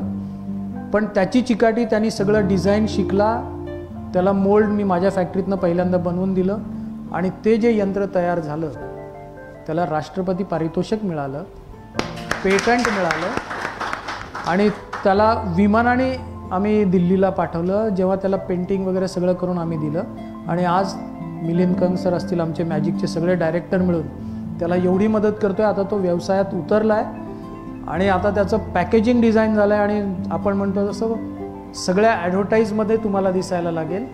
आणि असं एका गावात, तालुक्याच्या ठिकाणी होऊ शकतं. एक ज्याला आपण अनाडी म्हणतो, पण शिक्षण आणि अनाडी, आता शिक्षण आणि शहाणपण किशोरजी आपल्या सगळ्यांना माहिती आहे वेगवेगळं असतं. आपण शिक्षण घेतो पण शहाणपण येतं का माहीत नाही. पण शिक्षण आणि शहाणपण हे दोन वेगळं धरलं तर शहाणपणाने त्यांनी चालू केली. आणि मी सातत्याने सांगत असतो की सकाळी उठल्यापासून रात्री झोपेपर्यंत कोलगेट ते गुड नाईट एवढे प्रॉडक्ट आज आपल्याकडे अवेलेबल आहेत आणि एवढ्या अपॉर्च्युनिटीज तरुण मित्रांसाठी आहेत. बऱ्याच वेळेला आपण म्हणालात सुरुवातीच्या आपल्या ह्याच्यात की काय करावं कळत नाही. मला असं वाटतं की 4 दिवस काहीच न करता शांतपणाने स्वतःचं आयुष्य जरी बघितलं तरी मी काय काय करतो आणि मला काय अडचण येते आणि मला ते कसं पाहिजे, चष्म्यापासून ते सगळ्या गोष्टींसाठी बिझनेस आहे. आणि जितकं आपण पर्सनलाइज विचार करू तितका तो युनिव्हर्सल होतो, हे खात्री बाळगा. क्या बात आहे, खरंच आहे. मित्रांनो, आपण बघतोय की म्हणजे पैठणचा सारखा न्हावी आज या आपल्या बांधवांची मदत घेऊन आज इतकी छान प्रगती करू शकतो. प्रसादजींच्या सोबत आपल्या देवगिरी बँकेचे माननीय संचालक सुनीलभाई रायठट्टा, सुप्रसिद्ध उद्योगपती आहेत जालन्याचे. त्याचप्रमाणे मिलिंदजी कंग देवगिरी बँकेचे माननीय संचालक आहेत. सुप्रसिद्ध उद्योगपती राम भोगले सर हेही या CMI आणि या सगळ्या ग्रुपमध्ये असतात. त्याच्यामुळे तुम्हाला जे वाटतं की आत्ताचा काळ स्पर्धेचा, कॉम्पिटिशनचा खूप अवघड आहे, तर मित्रांनो असं नाही आहे. मी आणि प्रसाद सरांनी ज्या काळात उद्योग केला त्यावेळेस असं बोटाला धरून शिकवणारं, हे सगळे मदत करणारं असं कुणीच नव्हतं. कुठलंही गुगल नव्हतं. कुठे फोन करायचं असेल तर STD PCO होता. पुण्याला जायला 6 तास लागत होते, आज 4 तास लागत आहेत. म्हणजे सगळी अनुकूलता आज आहे, पूर्वी नव्हती.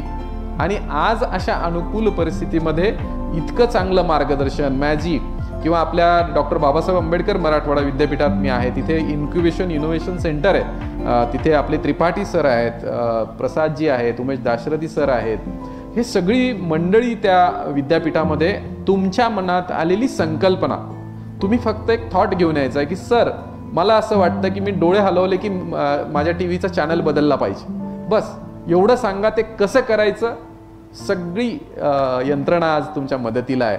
फक्त तुमच्यामध्ये तो स्पार्क असला पाहिजे की मला हे करायचं आहे आणि हे असं असं होऊ शकतं. तर हा सगळ्यांनी जे ऑनलाईन आहेत, जे इथे आहेत, ह्या सगळ्यांनी देवगिरी बँक हा जो कार्यक्रम आयोजित करते त्याचं खरं सार्थक तेव्हा होईल जेव्हा तुम्ही प्रसाद सर सारख्या, सुनीलजी रायटट्टा, राम भोगले सर, मिलिंद कंग, उमेश दाशरथी या सगळ्यांशी ज्या वेळेला जोडले जाल. कोणी प्रश्न विचारत होते? हा,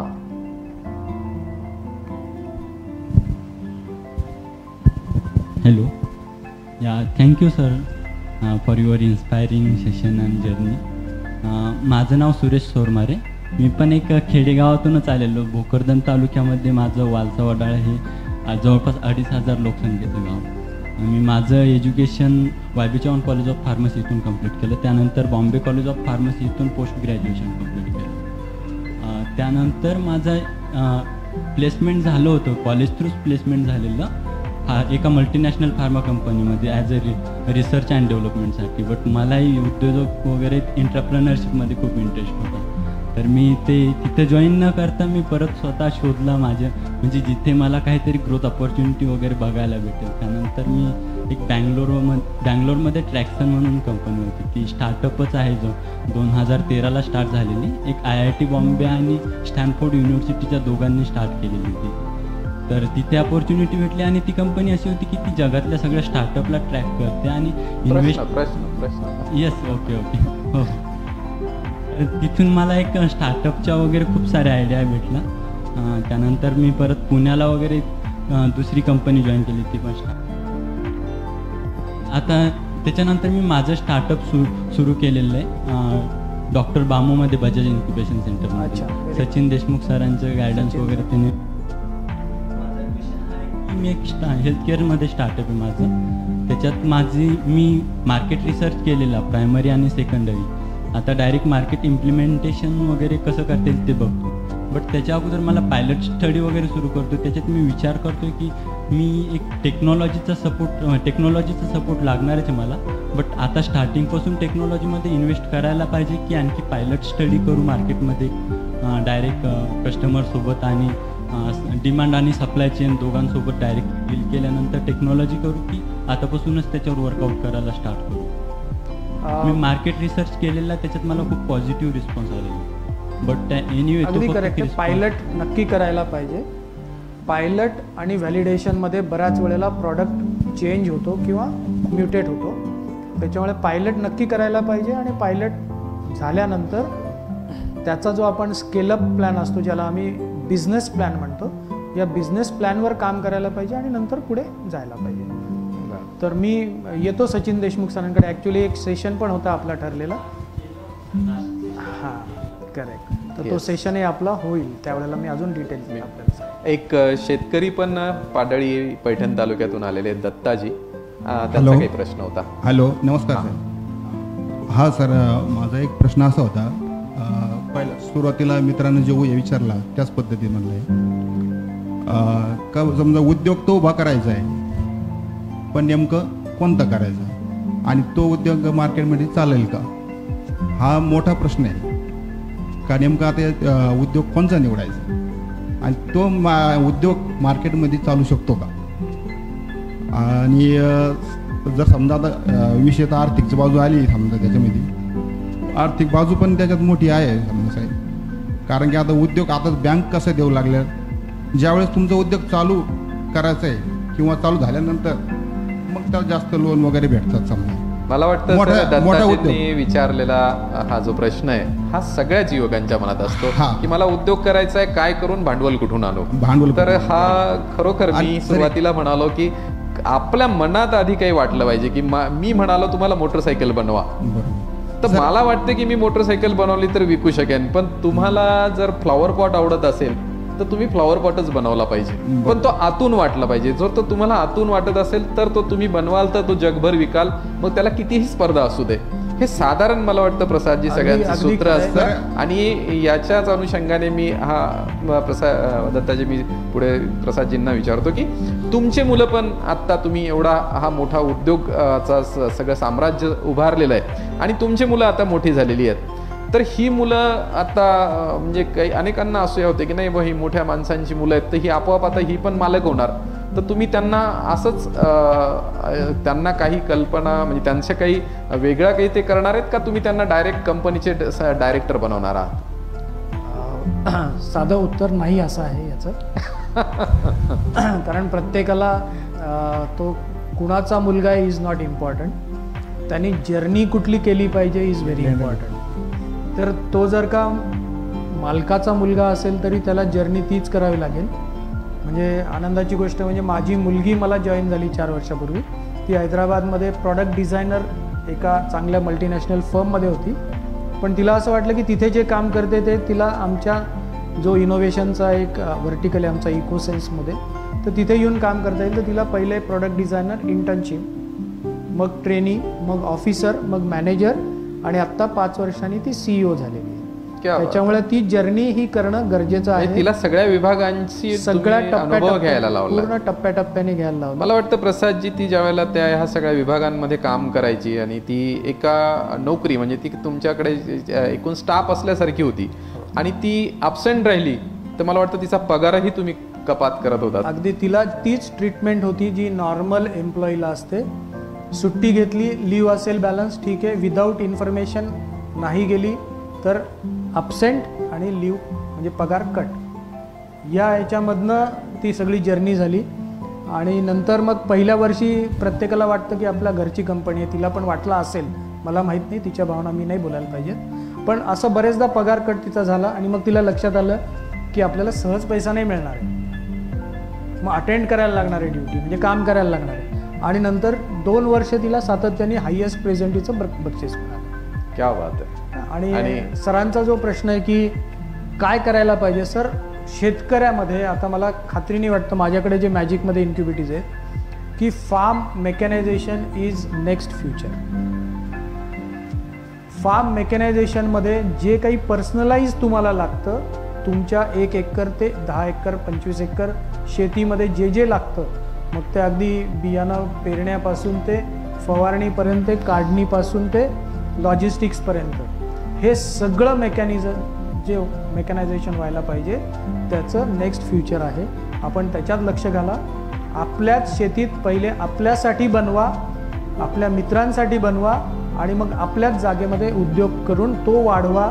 आपल्याच गावात गाव सोडण्याची गरज नाही आहे मित्रांनो. हा सगळ्यात मोठा संदेश प्रसादजी आपल्याला देत आहेत. मला वाटतं प्रसादजी हे आपण करताना पर्यावरणपूरक अशा काही चुली आणि शेगडी असंही काही आपण केलेलं प्रॉडक्ट आपण इकोसेन्स याच्यामध्ये करतो की सगळेजण LPGच्या मागे आहेत, सगळेजण पोल्युशन करतात, पण आपण त्या आजीच्या गावातल्या आजी आपण सगळेच गावात बघतो किंवा स्लममध्ये बघतो. सर किशोरजी आपण मोबाईल दिला तिच्या आजीच्या हातात, पण त्या आजीच्या तोंडातनं फुंकणी काही काढली. टेक्नॉलॉजीच्या एका टोकाला आपण गेलो पण दुसरं टोक असंच राहिलं हे आपण विसरून गेलो. आणि दुर्दैवाने आपल्या देशाची प्रगती होत असताना हा विषय शास्त्रज्ञ, प्रशासक, शासक, राजकारणी आणि एज्युकेशन या सगळ्यांनी मागे टाकलेलं आहे. आणि म्हणून मी आमच्या जे JB जोशी किंवा आमचे जे मार्गदर्शक आहेत, आम्ही फक्त याच विषयाला धरून काम करायचं ठरवलं की फक्त त्या आजीची फुंकणी काढायची. त्या माता भगिनींच्या डोळ्यामध्ये पाणी येणारं जे आहे, मोदीजींनी उज्ज्वला अभियानच्या मार्फत गॅस दिलेला आहे, अगदी छान आहे, त्याच्यामध्ये काहीच अडचण नाही आहे. पण सगळ्यांसाठी ते होईल का ही शंका आजही सगळीकडे बोललं जातं. तेवढे 800 रुपये 700 रुपये त्यांच्याकडे असतात का हे आपल्या सगळ्यांना परिस्थिती ग्राउंडची जास्त माहिती आहे. त्याच्यामुळे चुलीला पर्याय आहे का नाही, त्याच्यामुळे ती किती योग्य करता येईल हा एक. आणि माझं सगळ्या तरुणांना आव्हान आहे की त्याच्यावर काम करा. पुढचं बिझनेस त्याच्या पोटेन्शियल नक्की असणार आहे. छोटीशी गोष्ट आहे म्हणजे नरेंद्र मोदींनी झाडू हातात घेतला आणि देश झाडून काढायचा आहे, स्वच्छता करायची विषय दिला. सुरुवातीला अनेकांना हसायला आलं, पण आज आपण बघतोय की आज गाडीतून आपला कागदाचा कपटा पण बाहेर टाकायचा असेल तर आपला मुलगा म्हणतो नाही पप्पा ते बाहेर नाही टाकायचं. इतका आपल्याला ह्या 4-5 वर्षामध्ये मोदीजींनी हा मोठा मूलमंत्र दिला. त्याप्रमाणे प्रसादजी म्हणाले तसं या आमच्या माता भगिनींच्या डोळ्यातून येणारं पाणी त्या धुरामुळे आणि आज 9 कोटी मातृशक्तीपर्यंत 9 कोटी महिलांना गॅस, उज्ज्वला गॅस योजनेतून देशाच्या पंतप्रधानांनी हा गॅस दिलेला आहे. आणि तोच विषय घेऊन आज प्रसादजींनी ज्या ब्रिकेट्स त्या पॅलेटच्या चुली बनवल्यात, खरोखर कौतुकासारखाच हा विषय. प्रसादजी, मी पुढचा प्रश्न अतिशय जिव्हाळ्याचा आणि नाजूक प्रश्न आहे. की अनेक वेळेला निराश झालेले युवक किंवा काही जमलं नाही तर त्यांचा मुद्दा असतो की बाबा नाही नाही नाही ते का मोठे झालेत तर त्यांना त्यांच्या जातीने मोठे केले, ते यशस्वी का झालेत तर त्यांची जात ही आहे म्हणून. तर खरंच यश मिळवण्यासाठी उद्योग करण्यासाठी जात महत्वाची असते का? सर, उद्योगामध्ये किशोरजी राहायचं असेल तर एकच जात आहे, गुणवत्ता आणि गुणवत्ता. तुम्हाला प्रॉडक्ट सर्व्हिस कशातही काही करा, फक्त तीच जात गुणवत्तेची तुम्हाला पुढे नेऊ शकते. दुसरी कुठलीही जात तुमच्या कामाला येत नाही, याच्यावर माझा ठाम विश्वास आहे आणि माझ्यासारखे असंख्य आपल्याला दिसतील त्यांचा ठाम विश्वास आहे. त्याच्यामुळे केव्हाही एक्झम्पशन मागायच्या आधी मी या जातीचा आहे किंवा मी या परिस्थितीत आहे, माझ्या घरून फायदा नाही आहे, घरची परिस्थिती माहीत नाही सर तुम्हाला, खूप अडचणी आहेत, भांडवल काय, मला घरचे तोंड आणि हात मिळवणी करता करता, हे सगळे जे आहेत हे माझ्या दृष्टीने एंटरप्रिनरशिपमधले एक्सक्यूजेस आहेत. आणि तरुणांनी एक्सक्यूज सांगणं ज्या दिवशी बंद केलं त्या दिवशी प्रगतीचा पहिलं पाऊल टाकलं असं मला वाटतं. नो एक्सक्यूजेस, मी जसा आहे गुणवत्ता ही जात धरून त्या प्रॉडक्टला त्या सर्व्हिसला मी जर पुढे नेलं तर माझी प्रगती कोणीही रोखू शकत नाही, मग तो काहीही असो. अगदी मित्रांनो, खरोखर आहे. म्हणजे साधं उदाहरण सांगायचं तर मी कोलगेट वापरतो, म्हणजे आपण कोलगेट, तर ते कोलगेट कोणत्या जातीची माणसाने बनवलं हे आपण कधी बघितलंय का? कधीच बघत नाही. त्याचा दर्जा एवढा आहे की आपण कोणत्याही टूथपेस्टला कोलगेट म्हणतो. म्हणजे त्याची सर्व्हिस आणि त्याची क्वालिटी या गुणांनी ब्रँड बनलेला आहे. त्याच्यामुळे आपल्या मनात जे असतं की नाही यांना कुणीतरी मदत केली असेल, यांची ही जात आहे म्हणून यांना यश मिळालं, असं नसतं. तुम्ही दर्जा आणि सेवा ही उत्कृष्टता तुम्ही त्याच्यामध्ये जर ठेवली तर तुम्ही कोणत्या जातीचे आहेत हे तुमचा प्रॉडक्ट वर लिहिलेलं नसतं, तुमचा प्रॉडक्ट हा ग्राहक तो मागत असतो. आणि खूप ऑनलाईनमध्ये खूप जणांचे प्रश्न याच्यामध्ये प्रसादजी आपल्यासाठी आलेले आहेत. सगळेच प्रश्न आपल्याला घेणे शक्य नाही, पण अनेकांचं म्हणणं आहे की औरंगाबाद शहरात उद्योगाच्या संधी आहेत का? इन्फ्रास्ट्रक्चर कॉम्पिटिशनमध्ये पुणे मुंबई सारखे शहर असतात, तर आम्हाला इथे काय करता येईल? खरं म्हणजे खूप वेग प्रश्न आहे, आपण याला कसं ॲड्रेस कराल? जर का औरंगाबादच्या कॉन्टेस्टमध्ये प्रत्येकाच्या मनात पडलेला प्रश्न असेल तर किशोरजी, पुढचे 25 वर्ष कमीत कमी औरंगाबादसारखं ग्रोईंग डेस्टिनेशन भारतात कुठेही नसणार आहे.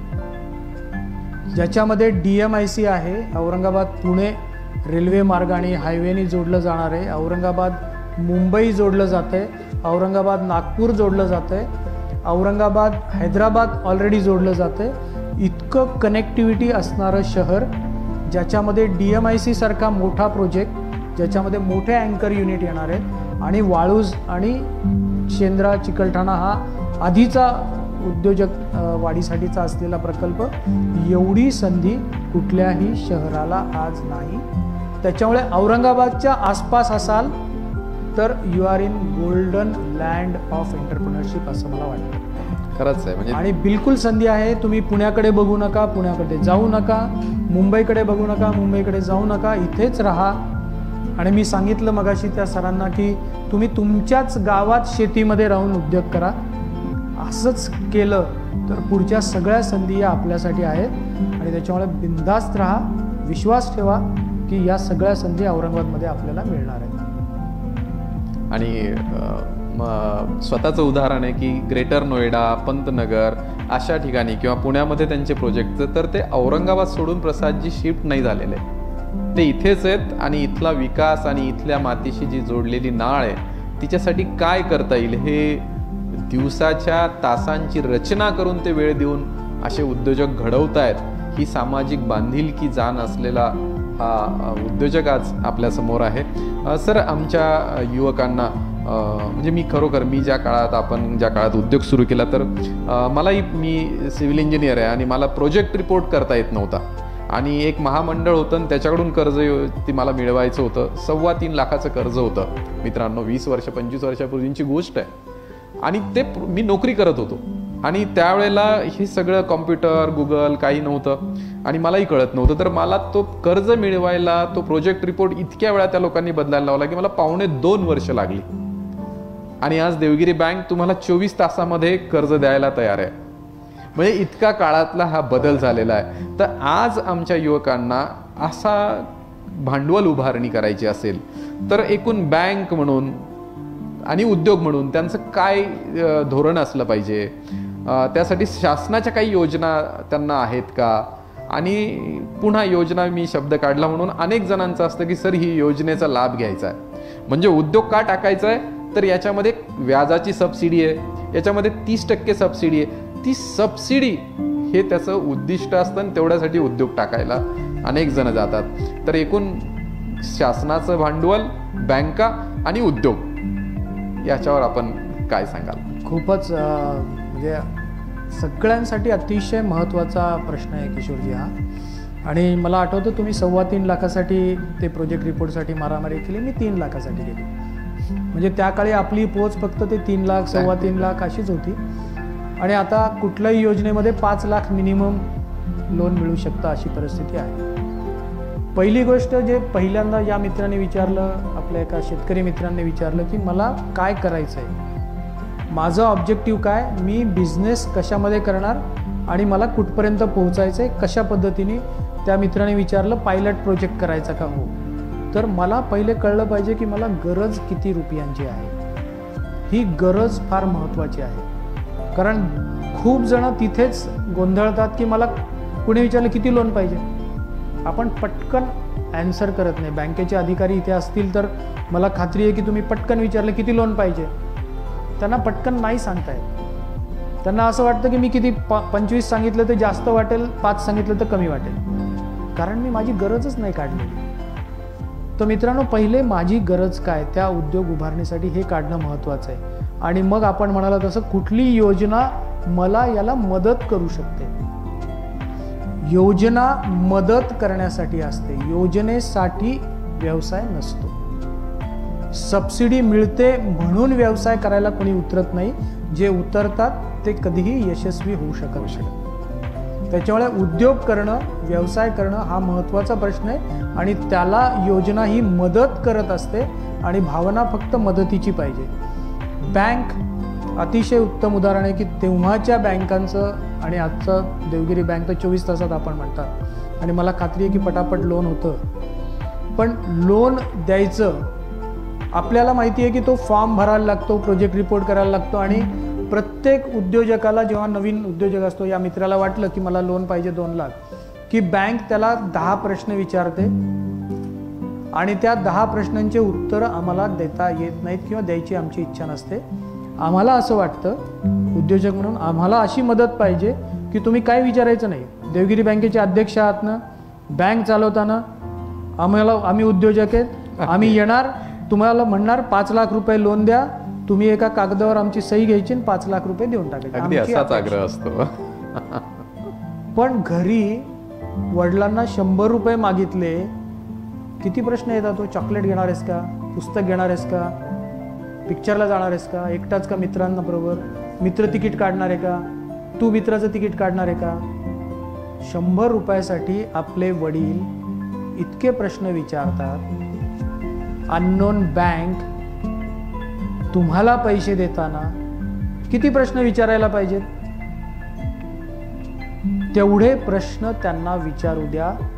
उद्योजक म्हणून त्याच्यापेक्षा एका जास्त प्रश्नाचं उत्तर द्यायची मानसिकता ठेवा, तर तुम्ही बँकेबरोबर चांगले भागीदार होऊ शकता, भाग भांडवलदार होऊ शकता. तुम्हाला जर अपेक्षा असेल की बँकेने असंच लोन द्यावं, असं होत नसतं.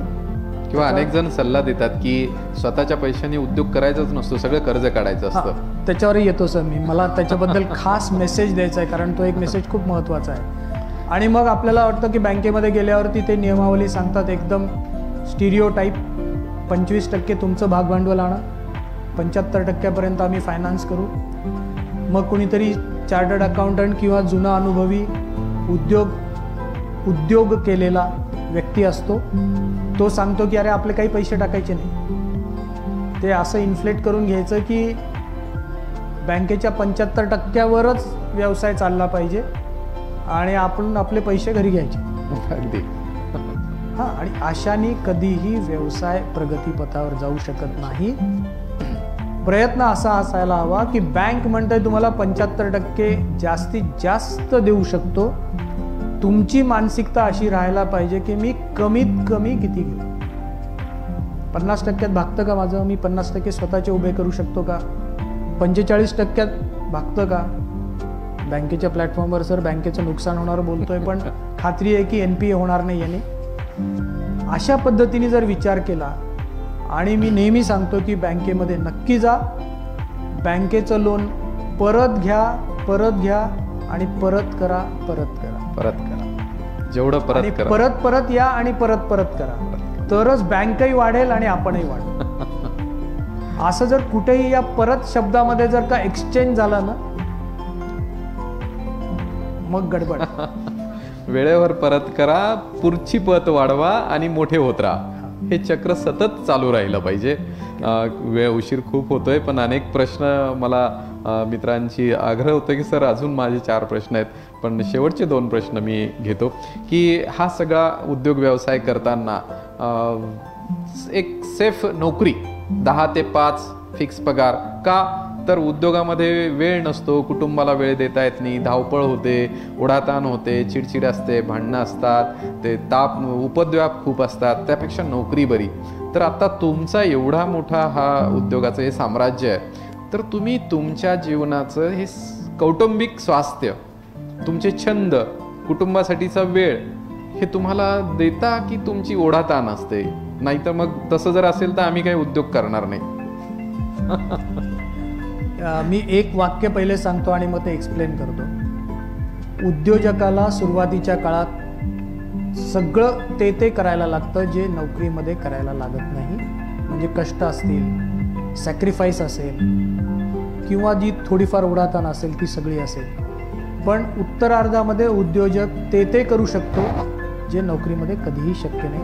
म्हणजे माझ्यासारखं येऊन अशा प्लॅटफॉर्मवर किशोरजींशी गप्पा मारत आपल्यासारख्यांना गप्पा. मी इंटरप्ट करतो मध्ये की तुम्ही कष्ट म्हणालात, तर मला वाटतं तुम्ही आज या उद्योग साम्राज्याचे तुम्ही मालक आहात, पण ज्या वेळेला तुम्ही इनिशियल स्टेजला होतात तर हा काही सोन्याचा चमचा तुमच्याकडे सरळ आलेला नाही.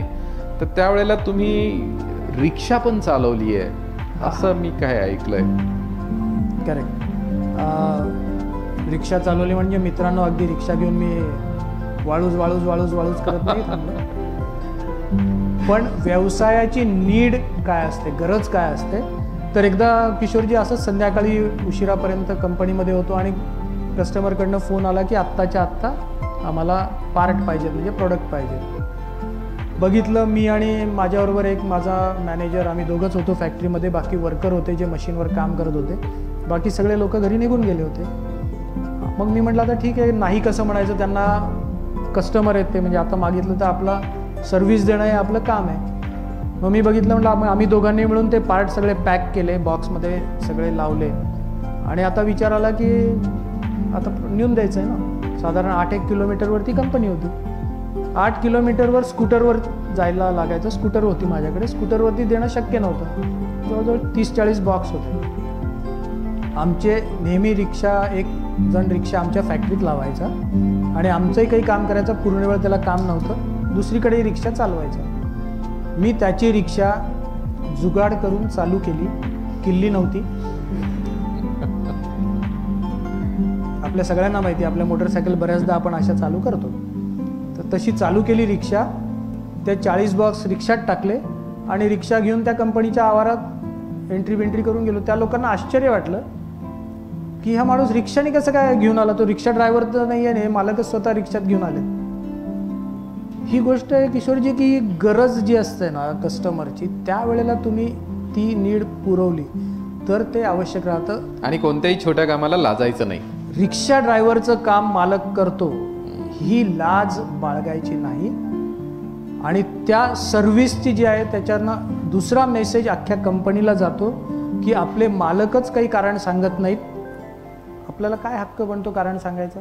मोठी शिकवण छोट्या गोष्टीतून, एक्सक्युजेस देतो ना आपण. मालकच जर का कारण सांगत नाहीत, काही एक्सक्यूज मागत नाही, तर आपण मागू शकतो का?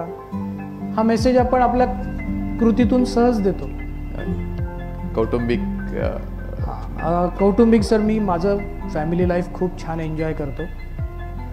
असं वर्क लाईफ बॅलन्स करणं हे उद्योगामध्ये अतिशय सहज शक्य होतं. आणि एक कारण त्याला पार्टनरशिप आहे. कारण मी जेव्हा आम्ही वर्षातून 3दा दीर्घ सुट्ट्या घेतो. म्हणजे दीर्घ म्हणजे कसे 10 दिवस प्लस. तिघही पार्टनर आम्ही 10 दिवस प्लस सुट्ट्या घेतो. विमानाने जग फिरतो, देश फिरतो. आणि मुलांना त्यांच्या लहान वयामध्ये सुद्धा वेळ दिला. आणि आपण कौटुंबिक ताण, ज्याला वर्क लाईफ बॅलन्समध्ये आपण उद्योजक असतानाचे जे प्रश्न आहेत ना, ते डायनिंग टेबलवर त्रासाच्या फॉर्ममध्ये आणतो, असं माझं मत आहे. म्हणून मग मुलं पुढच्या पिढीतले जॉईन होत नाहीत. कारण आपण त्यांना सतत सांगतो, यार तू काहीही कर पण इकडे नको. सहज चर्चा असते, पण आपण त्या मुलांचं प्रोग्रामिंग करत असतो. आपण त्यांना निगेटिव्ह प्रोग्रामिंग करत असतो. आणि मग ऑल ऑफ ए सडन तो MS हून US ला जातो. आणि आपण म्हणतो, यार काय करणार, एवढा तर उभं करून ठेवलं आणि पोरगा तो US ला. पण त्याला लहानपणापासून चांगल्या गोष्टी जर शिकवल्या, त्याच्याशी चर्चा केली, तर तो पण काही असे चांगले सूचना देतो आपल्याला. आणि डायनिंग टेबलवरचं डिसिजन, कस्टमरचं आपलं अप्रिसिएशन, आलेल्या अनुभवातनं शिक्षण, हे जर का आपण डायनिंग टेबलवर डिस्कस केलं, तर मला असं वाटतं की उद्योजकांची पिढीच्या पिढी ही उद्योगातच राहील. कितीही शिकायसाठी बाहेर गेले तरी ते परत येतील. किशोरजी, माझा मुलगा, आपण मगाशी म्हणाला जसं मुलगी माझी जॉईन झाली, मी लहानपणी सगळ्यांना सांगत होतो की माझे मुलं माझ्या उद्योगात येणार. माझ्या जवळचे मित्रही माझ्यावर टीका करत होते की तू त्यांना प्रेशराईज करतोयस. मी म्हणत होतो मी फक्त फॅसिलिटेट करतोय, प्रेशराईज नाही करत. फरक आहे त्यात. मी फॅसिलिटेट करताना जेवढ्या काही करिअर अपॉर्च्युनिटीज असतील त्याच्यामधली ही one of the career opportunity म्हणून त्याच्याकडे बघा, तपासा आणि निर्णय घ्या. आणि माझा मुलगा आता टाटा मोटर्समध्ये, त्यालाही गाड्याची प्रचंड आवड होती माझ्यासारखीच. आता तो टाटा मोटर्समध्ये आहे. आणि मला खात्री आहे 1 ना 2 वर्षात 3 वर्षात तो उद्योगात जॉईन होईल. कारण तो त्याच्यात इंटरेस्ट आजही घेतोय. त्याच्यामुळे ते नक्की होईल. आणि त्याच्यामुळे कुटुंब असं शांतपणाने पुढे जातं. आणि मी पहिल्या दिवशीपासून सांगितलं की कुटुंबातलं भांडवल काय घ्यायचं उद्योगामध्ये, पैसा नाही. कधीही बायकोचे दागिने, वडिलांची पेन्शन, आईचं काहीतरी असं उद्योगात आणू नका. त्यांचं फक्त मॉरल आणि आशीर्वाद घ्या. तुम्हाला याची गरज लागेल. अगदी खरं, अगदी खरं. बँक आहे आपल्या सोबतीला. बँक प्रचंड मदत करते. आणि बँकेच्या मदतीशिवाय मोठा झालेला उद्योग आजपर्यंत मी बघितला नाही. खरं आहे, अगदी अगदी. प्रसादजी, आपण कुटुंबाचं म्हणालात, आपल्यासोबत 750 कामगारांची कुटुंब जोडलेली आहेत. आणि हा एवढा मोठा व्याप सांभाळणं, त्यांच्यासोबत सौहार्दाचे संबंध ठेवणं आणि प्रोडक्शन अविरत सुंदरपणाने काढत राहणं, याचं गमक आणि हे कसं नातं तुम्ही सगळं सांभाळता? किशोरजी, माझ्या मनात एक भावना पक्की आहे की मला उद्योग करायचा आहे, मला व्यवसाय करायचा आहे. आणि मी माझ्या पॅशनसाठी करतोय. आणि हे सगळे एम्प्लॉई हे मला मदत करत आहेत. They are not my employee. ते सगळेजण मला मदत करत आहेत कारण मी व्यवसाय करायचं ठरवलेलं आहे. ही भावना या सगळ्यांना माझ्याशी जोडते. आणि म्हणून मी त्यांच्याकडे, मी तुम्हाला पगार देतोय आणि तुम्ही मी म्हणेल तसं वागावं, या भावनेतनं कधीच बघत नाही. मी सातत्याने त्यांच्याकडे बघतो की हे सगळे माझं कुटुंब आहे आणि यांना सगळ्यांना मिळून मला पुढे जायचं आहे. कोविडच्या काळातही मी कुटुंबाशी संवाद साधला सगळ्यांच्या. आणि 2000 पासून आम्ही आमच्या फॅमिली गेट टुगेदर करतो. जेव्हा आमचे 20 एम्प्लॉई होते, आज 750 आहेत. आणि आजही अविरतपणे get together, family get together चालू आहे. अनेक कामगारांच्या मुलांची शिक्षण, तुम्ही मुलांचे शिक्षण येतात, ते पुढे नेतात, त्यांना बक्षिसं देतो, त्यांचं काउन्सिलिंग करतो. माझी बायको येऊन त्यांना मदत करते, त्यांचे प्रश्न सोडवतो. आणि प्रत्येकाचं घर असावं याच्यासाठी प्रयत्न करतो. आणि मला आनंद आहे की आमच्या सगळ्या एम्प्लॉईजचे घर आहे. आणि जे नवीन येतात ते पण खूप मोठं आहे की आपल्यासोबत 750 कुटुंबाला एक कुटुंब करून हा सगळा प्रवास करताय. आणि त्यामुळे सगळं शांततेत आणि आनंदात सगळ्या. त्याच्यामुळे इंडस्ट्रियल रिलेशन नावाचा कन्सेप्ट नाही, it's only family relations. Great great. Sir, मला शेवटचा प्रश्न की सुरुवातीपासूनचा आपला सगळा प्रवास आपण सांगितला, आमच्या युवकांनी एक प्रेरणा आपल्यापासून घेतलेली आहे. पण या सगळ्या युवकांनी उद्योजक व्हावं यासाठीचा आपला संदेश थोडक्यात काय असेल? मित्रांनो, संदेश एकच की पहिले डिसाईड करा आयुष्यामध्ये मी उद्योजक होणार. पॅकेजचा विचार करू नका. पॅकेज हे फसवा असतं, कधीही कमी जास्त होऊ शकतं. प्रॉफिट्स तुम्हाला आयुष्यभर साथ देत राहणार. माइंडसेटमध्ये पॅकेज टू प्रॉफिट हा जर्नी करा आणि फक्त प्रॉफिट्सचा विचार करा. एंटरप्रिनरशिप आणि प्रॉफिट्स हे आवश्यक आहे. प्रॉफिट्स आवर्जून सांगतो की प्रॉफिट झाल्याशिवाय व्यवसाय प्रगतीपथावर जात नाही. कोणी उभं करत नाही, बँक, सरकार, एम्प्लॉई. त्याच्यामुळे प्रॉफिट हा शब्द निगेटिव्ह समजू नका. प्रॉफिट कमवा. अवाजवी प्रॉफिट आज कुणीच देत नाही, त्याच्यामुळे त्याची चिंता करू नका. त्याच्यामुळे प्रॉफिट मिळवण्याचीच चिंता करा आणि प्रॉफिट मिळवण्यासाठी व्यवसाय करा. कुठलाही व्यवसाय करा. अगदी मी जसं सांगितलं की पेन किलर असेल, नाहीतर तुमचं जे काही विटॅमिन द्यायचा प्रयत्न असेल, सकाळी उठल्यापासून संध्याकाळपर्यंत पर्सनलाइज गोष्टी बघा. त्या तुम्हाला जशा आवडतात तशा इतरांनाही आवडू शकतात. त्याचा विचार करा आणि त्याच्यासाठीचं प्रॉडक्ट तयार करा. आज आपले जे इम्पोर्ट सबस्टिट्यूट आहेत, आपण जिलेट पण बरेच इम्पोर्ट करतो, म्हणजे ज्यांनी दाढी करतो. कात्र्या पण बऱ्याच इम्पोर्ट करतो, ज्यांनी आपण दाढी कापतो. कटिंगचे जे छोटे छोटे कटर्स असतात हे पण आपण इम्पोर्ट करतो. मित्रांनो, इतक्या संधी अशा छोट्या छोट्या प्रॉडक्टमध्ये तुम्हाला दिसतील. फक्त दृष्टिकोन ठेवा की मला याच्यातनं कॉम्पोनंट किंवा सर्व्हिस मिळाली पाहिजे. आणि असं जर बघितलं तर फ्युचर तुमच्यासाठीच आहे, तुमचंच आहे. आणि औरंगाबादकरांसाठी तर खास मेसेज की कुठेही जाण्याचा विचार करू नका. इथेच खूप मोठ्या संधी तुमच्यासाठी आहेत आणि बँका, देवगिरी बँकसारखी आपल्यासोबत नक्की असणार आहे.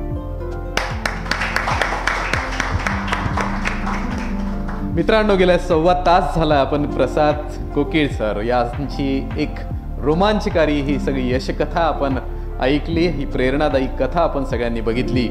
देवगिरी बँकेने आज आपल्यासाठी हा आयोजित केलेल्या कार्यक्रमामध्ये आज आपण सगळे आलात आणि आपण ऑनलाईन आपण इथे सगळेजण ऐकता आहात. आम्ही दर वेळेला असा यशस्वी उद्योजक आपल्या भेटीला आणणार आहोत. पण आजच्या या सगळ्या कार्यक्रमातून आपल्याला एकच लक्षात आलं की कोणतीही सुरुवात सोपी नसते, पण अवघड पण नसते. आणि ती करताना कोणत्याही कष्टाला न लाजता आपण सातत्याने, चिकाट्याने, प्रामाणिकपणाने जर प्रयत्न करत गेलो तर आपण निवडलेला कोणताही प्रॉडक्ट त्याला स्पर्धा जगात असू शकत नाही. तुम्ही तो विकूनच दाखवू शकता. आणि तो विकत असताना आपण जे प्रयत्न करतात त्याचा अमाप असा आपल्याला परतावा मिळत राहतो. सगळे जगातली ऐश्वर्य, सगळी सुख तुमच्या पायाशी लोटांगण घालत असतात.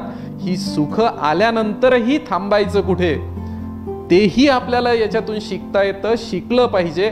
आणि ते शिकून पुन्हा समाजाला परत काय द्यायचं, हे प्रसादजींची एक सगळी कथा आपण पाहिली तर एका अवघड यात्रा सुरू झाली, एका यशाच्या शिखरावर पोहोचली.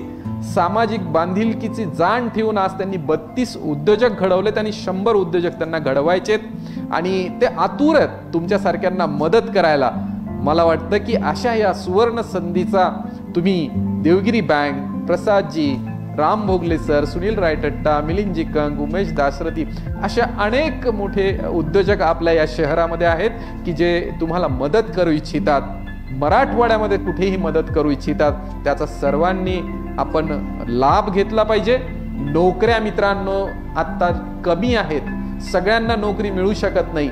आणि तेवढाच वेळ त्या नोकरीत आता कुठेही 10 ते 5 नोकरी नाहीये. 8 ते 8, 12 तासांची किमान नोकरी असते, तीही कमी पगारात असते. मग तेवढेच कष्ट मी जर माझ्या उद्योगासाठी करू शकलो तर मी नोकरी मागणाऱ्यापेक्षा नोकरी देणारा होईल. आणि असे नोकरी देणारे तुम्ही व्हावेत यासाठी या देवगिरी बँकेने हा सगळा प्रपंच केलेला आहे. मला वाटतं आज आपण याचा जर या मार्गावर आपण चालण्याची सुरुवात केली तर आमच्या या कार्यशाळेचं, आमच्या या मालिकेचं खऱ्या अर्थाने चीज होईल.